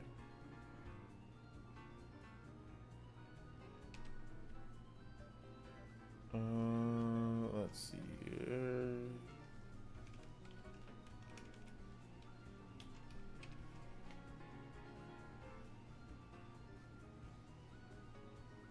I don't think there's anything new there. I'm not sure if that'll work. Maybe Smash could join since Nintendo doesn't want to join Evo. Imagine winning an Olympic medal in Smash. That would be wild if we had like an American Smash Brothers team versus like different countries. That would be so. That would be one way to actually get people interested in watching Smash again, outside of the Japanese tournament that apparently popped off the other day. So so yeah, maybe that'd be pretty cool. I'd be down for that. I know basketball is one of them. Maybe Fortnite. So like what, NBA 2K, Madden. Smash Olympics would be cool. Yeah, that'd be pretty cool. I'd be down for that. That'd be cool to send an Olympic team of Smash players. Olympic Smash. That'd be great. Are you most looking forward to Zelda Echoes of Wisdom or Luigi's Mansion Brothership? Definitely looking forward more to Mario and Luigi Brothership. Yeah, definitely looking more to Brothership more than Echoes of Wisdom. You know my RPGs, man. You know me and my RPGs. You gotta have the RPG love. I've heard Nintendo Prime say that revenue for a lot of YouTube viewers have been pretty low. Have you had that problem recently? Do you think it's an algorithm problem? Yeah, revenue for YouTube has been low because it's summer. One, because it's summer. Two, because there's not a lot of massive games. There's not like a lot of massive news over the summer. But also, yeah, three, there's just like a lot of things that are happening, right? There's a lot of things that are happening. Obviously, like the Mr. Beast stuff, that's probably going to affect some things too. But I think that overall, summer, it's always lower during the summer. Summer, the revenue always goes down. So you have to do some different type of unique or type of hacks to get the revenue back up, you know, in terms of overall, like where you put your ads and how many ads you put and things like that. But yeah, summer is definitely when advertisers pull out. You know, the campaigns just aren't there. The money's just not coming in. And then once the fall picks up, then that's when the revenue starts coming back in. So yeah, my channel's affected by that, guys. Every channel's pretty much affected by that. But yeah, my channel's definitely affected by it. And, you know, it's the thing with me, the thing that I love about my channel and the thing that I love about you guys is that we can have this stream here, right? And I have a low cost operation. One, I'm low maintenance. You know, I'm a low maintenance guy. I take care of my family. I take care of what I need to do, but I'm low maintenance and I save for the rainy day. So if we do have an issue where, yeah, revenue's low, like I'm making not very good this month, right? It's okay. Like, you know, it's okay. I'm okay. Everyone's still gonna eat. I'm still gonna be able to stream. I don't gotta go get another 10 side jobs or anything like that. But I make sure that I'm, you know, that I get my videos done on time. I try to make sure that I get my vids out. I try to make sure that I do everything that I need to do to make sure that I maximize whatever I can make, you know, over the summer. But I don't do that with jeopardizing my quality of my content, you know, as well. So yeah, it's lower, but it's just one of those things. Like, you know, it's just the thing. And I'm lucky to even be able to say, man, even with the lower revenue, I'm still okay. I can still afford my bills. You guys still support me here. You know, we can still have a good stream, and I'm not necessarily too worried about that because, you know, like I said, I make sure that I do my best to save and I do my best to live within my means. You know, live within my means, take care of my boy and my wife, but live within my means. I don't go out and do all sorts of crazy stuff and buy frivolous things. You know, I still have the same car that I got before I became a YouTuber, before I became like a full-time YouTuber. I still got the same car. What does that tell you about me? You know what I'm saying? What does that tell you about me? I still got the same car. I got the same car that I've had since 2013. I became a full-time YouTuber in 2017. I still got the same car that I had in sorry. The car is from 2013, but I bought the car in 2016. So I became a full-time YouTuber in 2017. So I still have the same car that I have from then, you know, so yeah, but it's all good, man. I'm okay, but thank you guys for your support. Y'all been supporting, so that really does help out during the summer months for sure. But yes, revenue is down a little bit. But you know, it is what it is. Wait, what happened to Mr. Beast? Mr. Beast's friend Tyson or Ava, I think she goes by Ava now. That's a transgender girl. She got into a lot of problems with messaging minors for certain situations and things. I don't think anything ever happened, but just messaging. But still, it's still really bad and still, you know, obviously against the law. So that happened there. So then Mr. Beast essentially fired her. I mean, she said that it was mutual, but Mr. Beast more like he said that he hired an independent party. and said that he fired her. But she said it was more of a mutual understanding that I'm leaving. So, but Mr. Beast put out that statement. But then also Mr. Beast also was kind of exposed a little bit for messaging, saying some really sus stuff to minors and about minors. I don't want to go into it more just because I don't have all of like the facts right in front of me, but it's a thing. DeAndre with the $3.61. Thanks so much, DeAndre. This comment ain't for PPL under the age of 18, so cut your sounds off. Anyways, OJ, I met this nice Cameroonian chick and bro, she is thick. Why you ain't tell me that ladies from the homeland are built like this? Okay, hold up. That was anonymous with the $5 dono. I know I tagged you already, but I think Expedition 33's director comments was interesting with the inspiration OT takes from French culture and the turn-based system they're using. Yeah, absolutely, DeAndre. I mean, I've covered Expedition 33 and what he's had to say. He's just kind of elaborating more on it, and I've seen his comments as well. So that's awesome, and I'm going to definitely cover it more. We're going to definitely cover Expedition 33 more as we get more information, so I'll be covering it more and everything. But yeah, it was really cool to see his comments, but I'm looking forward to the game. I'm looking forward to it a lot. Thank you, DeAndre, with the $3.61. Thank you, Anonymous, with the $5. But listen, guys, my wife is Nigerian. My wife is African. Y'all, if y'all don't know that the African coast, that the Africa has some of the most nicest, awesome, beautiful women in the world. I don't know what else to say. I mean, but yeah, my wife, she's Nigerian. There's beautiful women everywhere. I mean, everywhere has beautiful women, but you know, of course, Africa, there's a lot. There's a lot. My wife is African, so I did let you guys know, and I did let you know. I personally let you know. Abaddon's wife is Nigerian. She's beautiful as well. So I mean, like I said, there's beautiful women in all areas. I mean, I think that there's beautiful women in America, beautiful women in Canada, beautiful women in South America, beautiful women everywhere. But yeah, absolutely, Africa, plenty, a lot, plenty. Thank you so much. I appreciate that, Anonymous. I appreciate you, brother. 77 on the combo count, but then another 3 as well. So 80 on the board. Let's go. Breaking more combos out here. I appreciate that. Says, nah, homie, you've been holding out on us. You not letting us know. Was that you? Andre. Cameroonian chick. Yeah, return of the Mac over here, Andre. Hey, man. Hey, look, I told you guys. You know, I told y'all, man. I didn't hold out on you guys. I said, bro. I told y'all. Says, maybe I need to hop over to the motherland. Man, you gotta, I'll say this, man, but it ain't easy though. It ain't easy. you gotta know how to talk. You gotta know how to operate, you know, because, you know, sometimes it be a little bit of a handful every now and then, you know, so. So yeah, man, maybe. I mean, there's a lot of, there's like motherland women here in America. Like, there's a lot of motherland women here in America. So, I mean, you can try to just, if you want the easier path, you just find one that's already here. Instead of having to worry about, you just find one that's here. Abaddon lucked out, man. Abaddon, you got lucky. He didn't have to go. He didn't have to actually go. She came here, you know.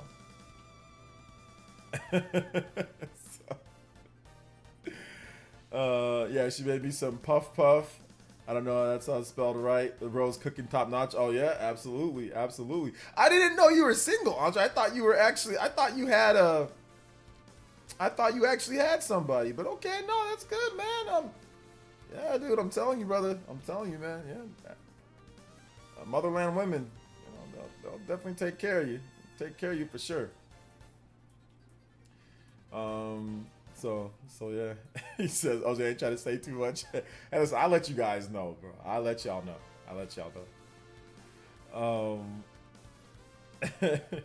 Shout outs, Vad said, I appreciate you, brother. Combo breaker, let's get it. Yes, sir. Let's see. Only thing about Expedition 33 is the enemies seem pretty tanky from the trailer. I mean, I don't really think that they seem tanky from the trailer. I don't know, because they never actually played any clip of them consistently fighting. So how can someone seem like a tank when they never showed more than a second or two of someone getting hit or how much damage was being done? When you talk about like a tank is like when you just keep on hitting them, like bullet sponge, or like tank, like where they just keep on hitting them and like just keeps on going and like it doesn't stop. Like the damage is a lot, but they never actually showed you fighting any one particular enemy for any extended damage period of time. So I don't know how you can discern whether an enemy is tanky or not from the trailer. That'd be almost impossible, because they never showed any clip for any longer than a few seconds or any, I mean, that you fought. So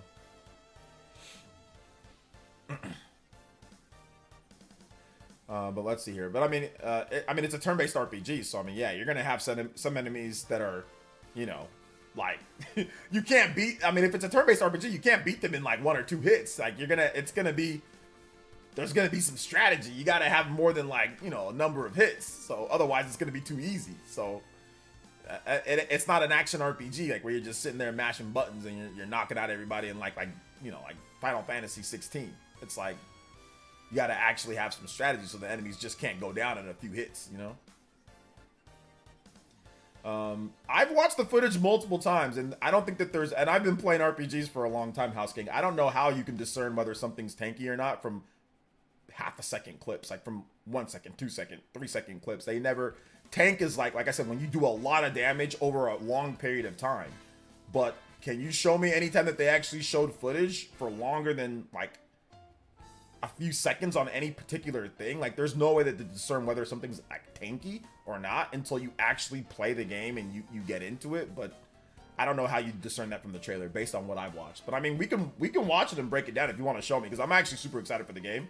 So but I don't know if there was no extended footage of any time that they were battling, so I don't know how you discern that there was, I mean, tanky. I mean, don't get me wrong, I'm pretty sure that there's going to be some enemies where they do take a lot of hits, but that's literally a turn-based RPG. I mean, unless you're playing a baby RPG, right, like where the enemies are weak, or you're playing on easy, most SMT, Persona, any of these games are going to have enemies where it does take, you know, a number of hits to kill them, you know? So, I mean, that's just turn-based RPGs for you, you know, unless you're overpowered. If you're overpowered, then you can beat them faster. But yeah, I'm not sure what you would want out of it from what they showed or how it's tanky or not. But hey, like I said, we'll see. Don't give up, OJ. You're the man. We'll win because in the Essence Ninja Clan, yes, sir. Okay, gotcha. Just make it. Yeah, I'm just like I said. I don't know how you would discern that observation, but let's take a look. I'm interested in that. Now that you say that, I'm actually interested in taking a look and seeing if there was maybe Expedition 33. I'm actually interested in taking a look now. Taking another look. Let me take another look.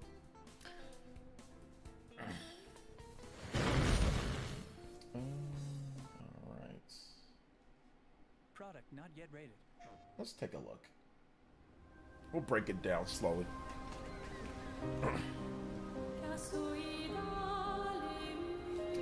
Let's cut past this though. Vanish and destroy. We'll break the cycle, so she can't steal anyone else's future. This world is full of wonders. Yet everywhere we go, we walk with death. Okay, that's definitely a boss. Do you mean we're the only ones left? There's one enemy. It's a different enemy. So these are two separate enemies. This is not the same enemy. It's a different enemy again.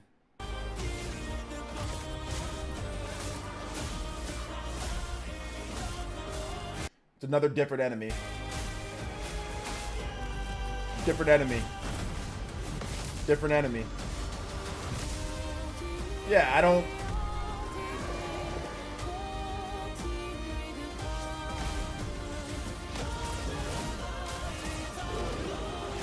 Different enemy, different enemy. Back to that one enemy, but they don't show enough hits to show what's... Even if we fail, we lay the trail for those who will come after. Yeah. Right. We The game looks lit. Expedition 33. Yeah, I mean, I think maybe because it's the high numbers. I think maybe that's because it's the high numbers that you see. But, yeah, these are boss fights, though. Like, if you're looking at, like, you're looking at how much damage, you're saying the damage numbers. You're looking at how much damage you're doing. Right there, do you see that? She did a pretty good amount of damage compared to the bar. So look at it, it's right here. And then, oh gosh, it's a clip, but she does a pretty good amount of damage. So I don't really think it's a problem if you know what you're doing. Hold up, okay, there we go. So yeah, she does an okay amount of damage, but it's a boss fight. So I mean, you want a boss fight because you can tell it's a boss fight because of the name and everything. So I mean, you want a boss fight to actually feel like a boss fight. You want them to actually have HP. You don't want them to be, you know, where they don't have any health at all. It's a boss fight. So yeah, I don't know.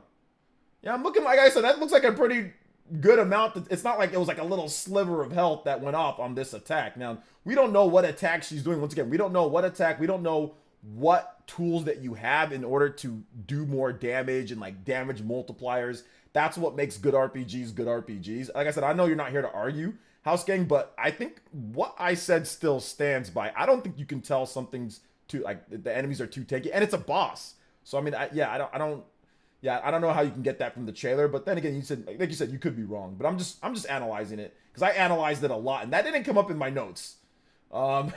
Didn't come up in my notes.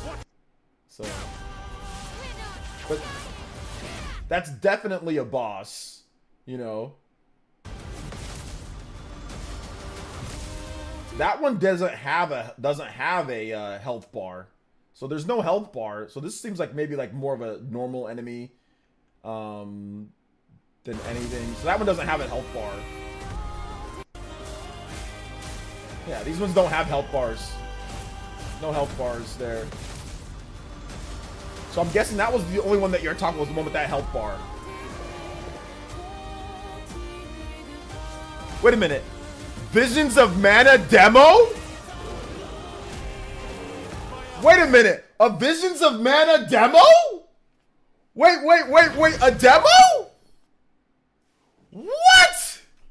Oh no, you know we've gotta play the demo. Oh snap, a Visions of Mana demo just launched. Oh, we gotta get a tweet out. Visions of Mana demo.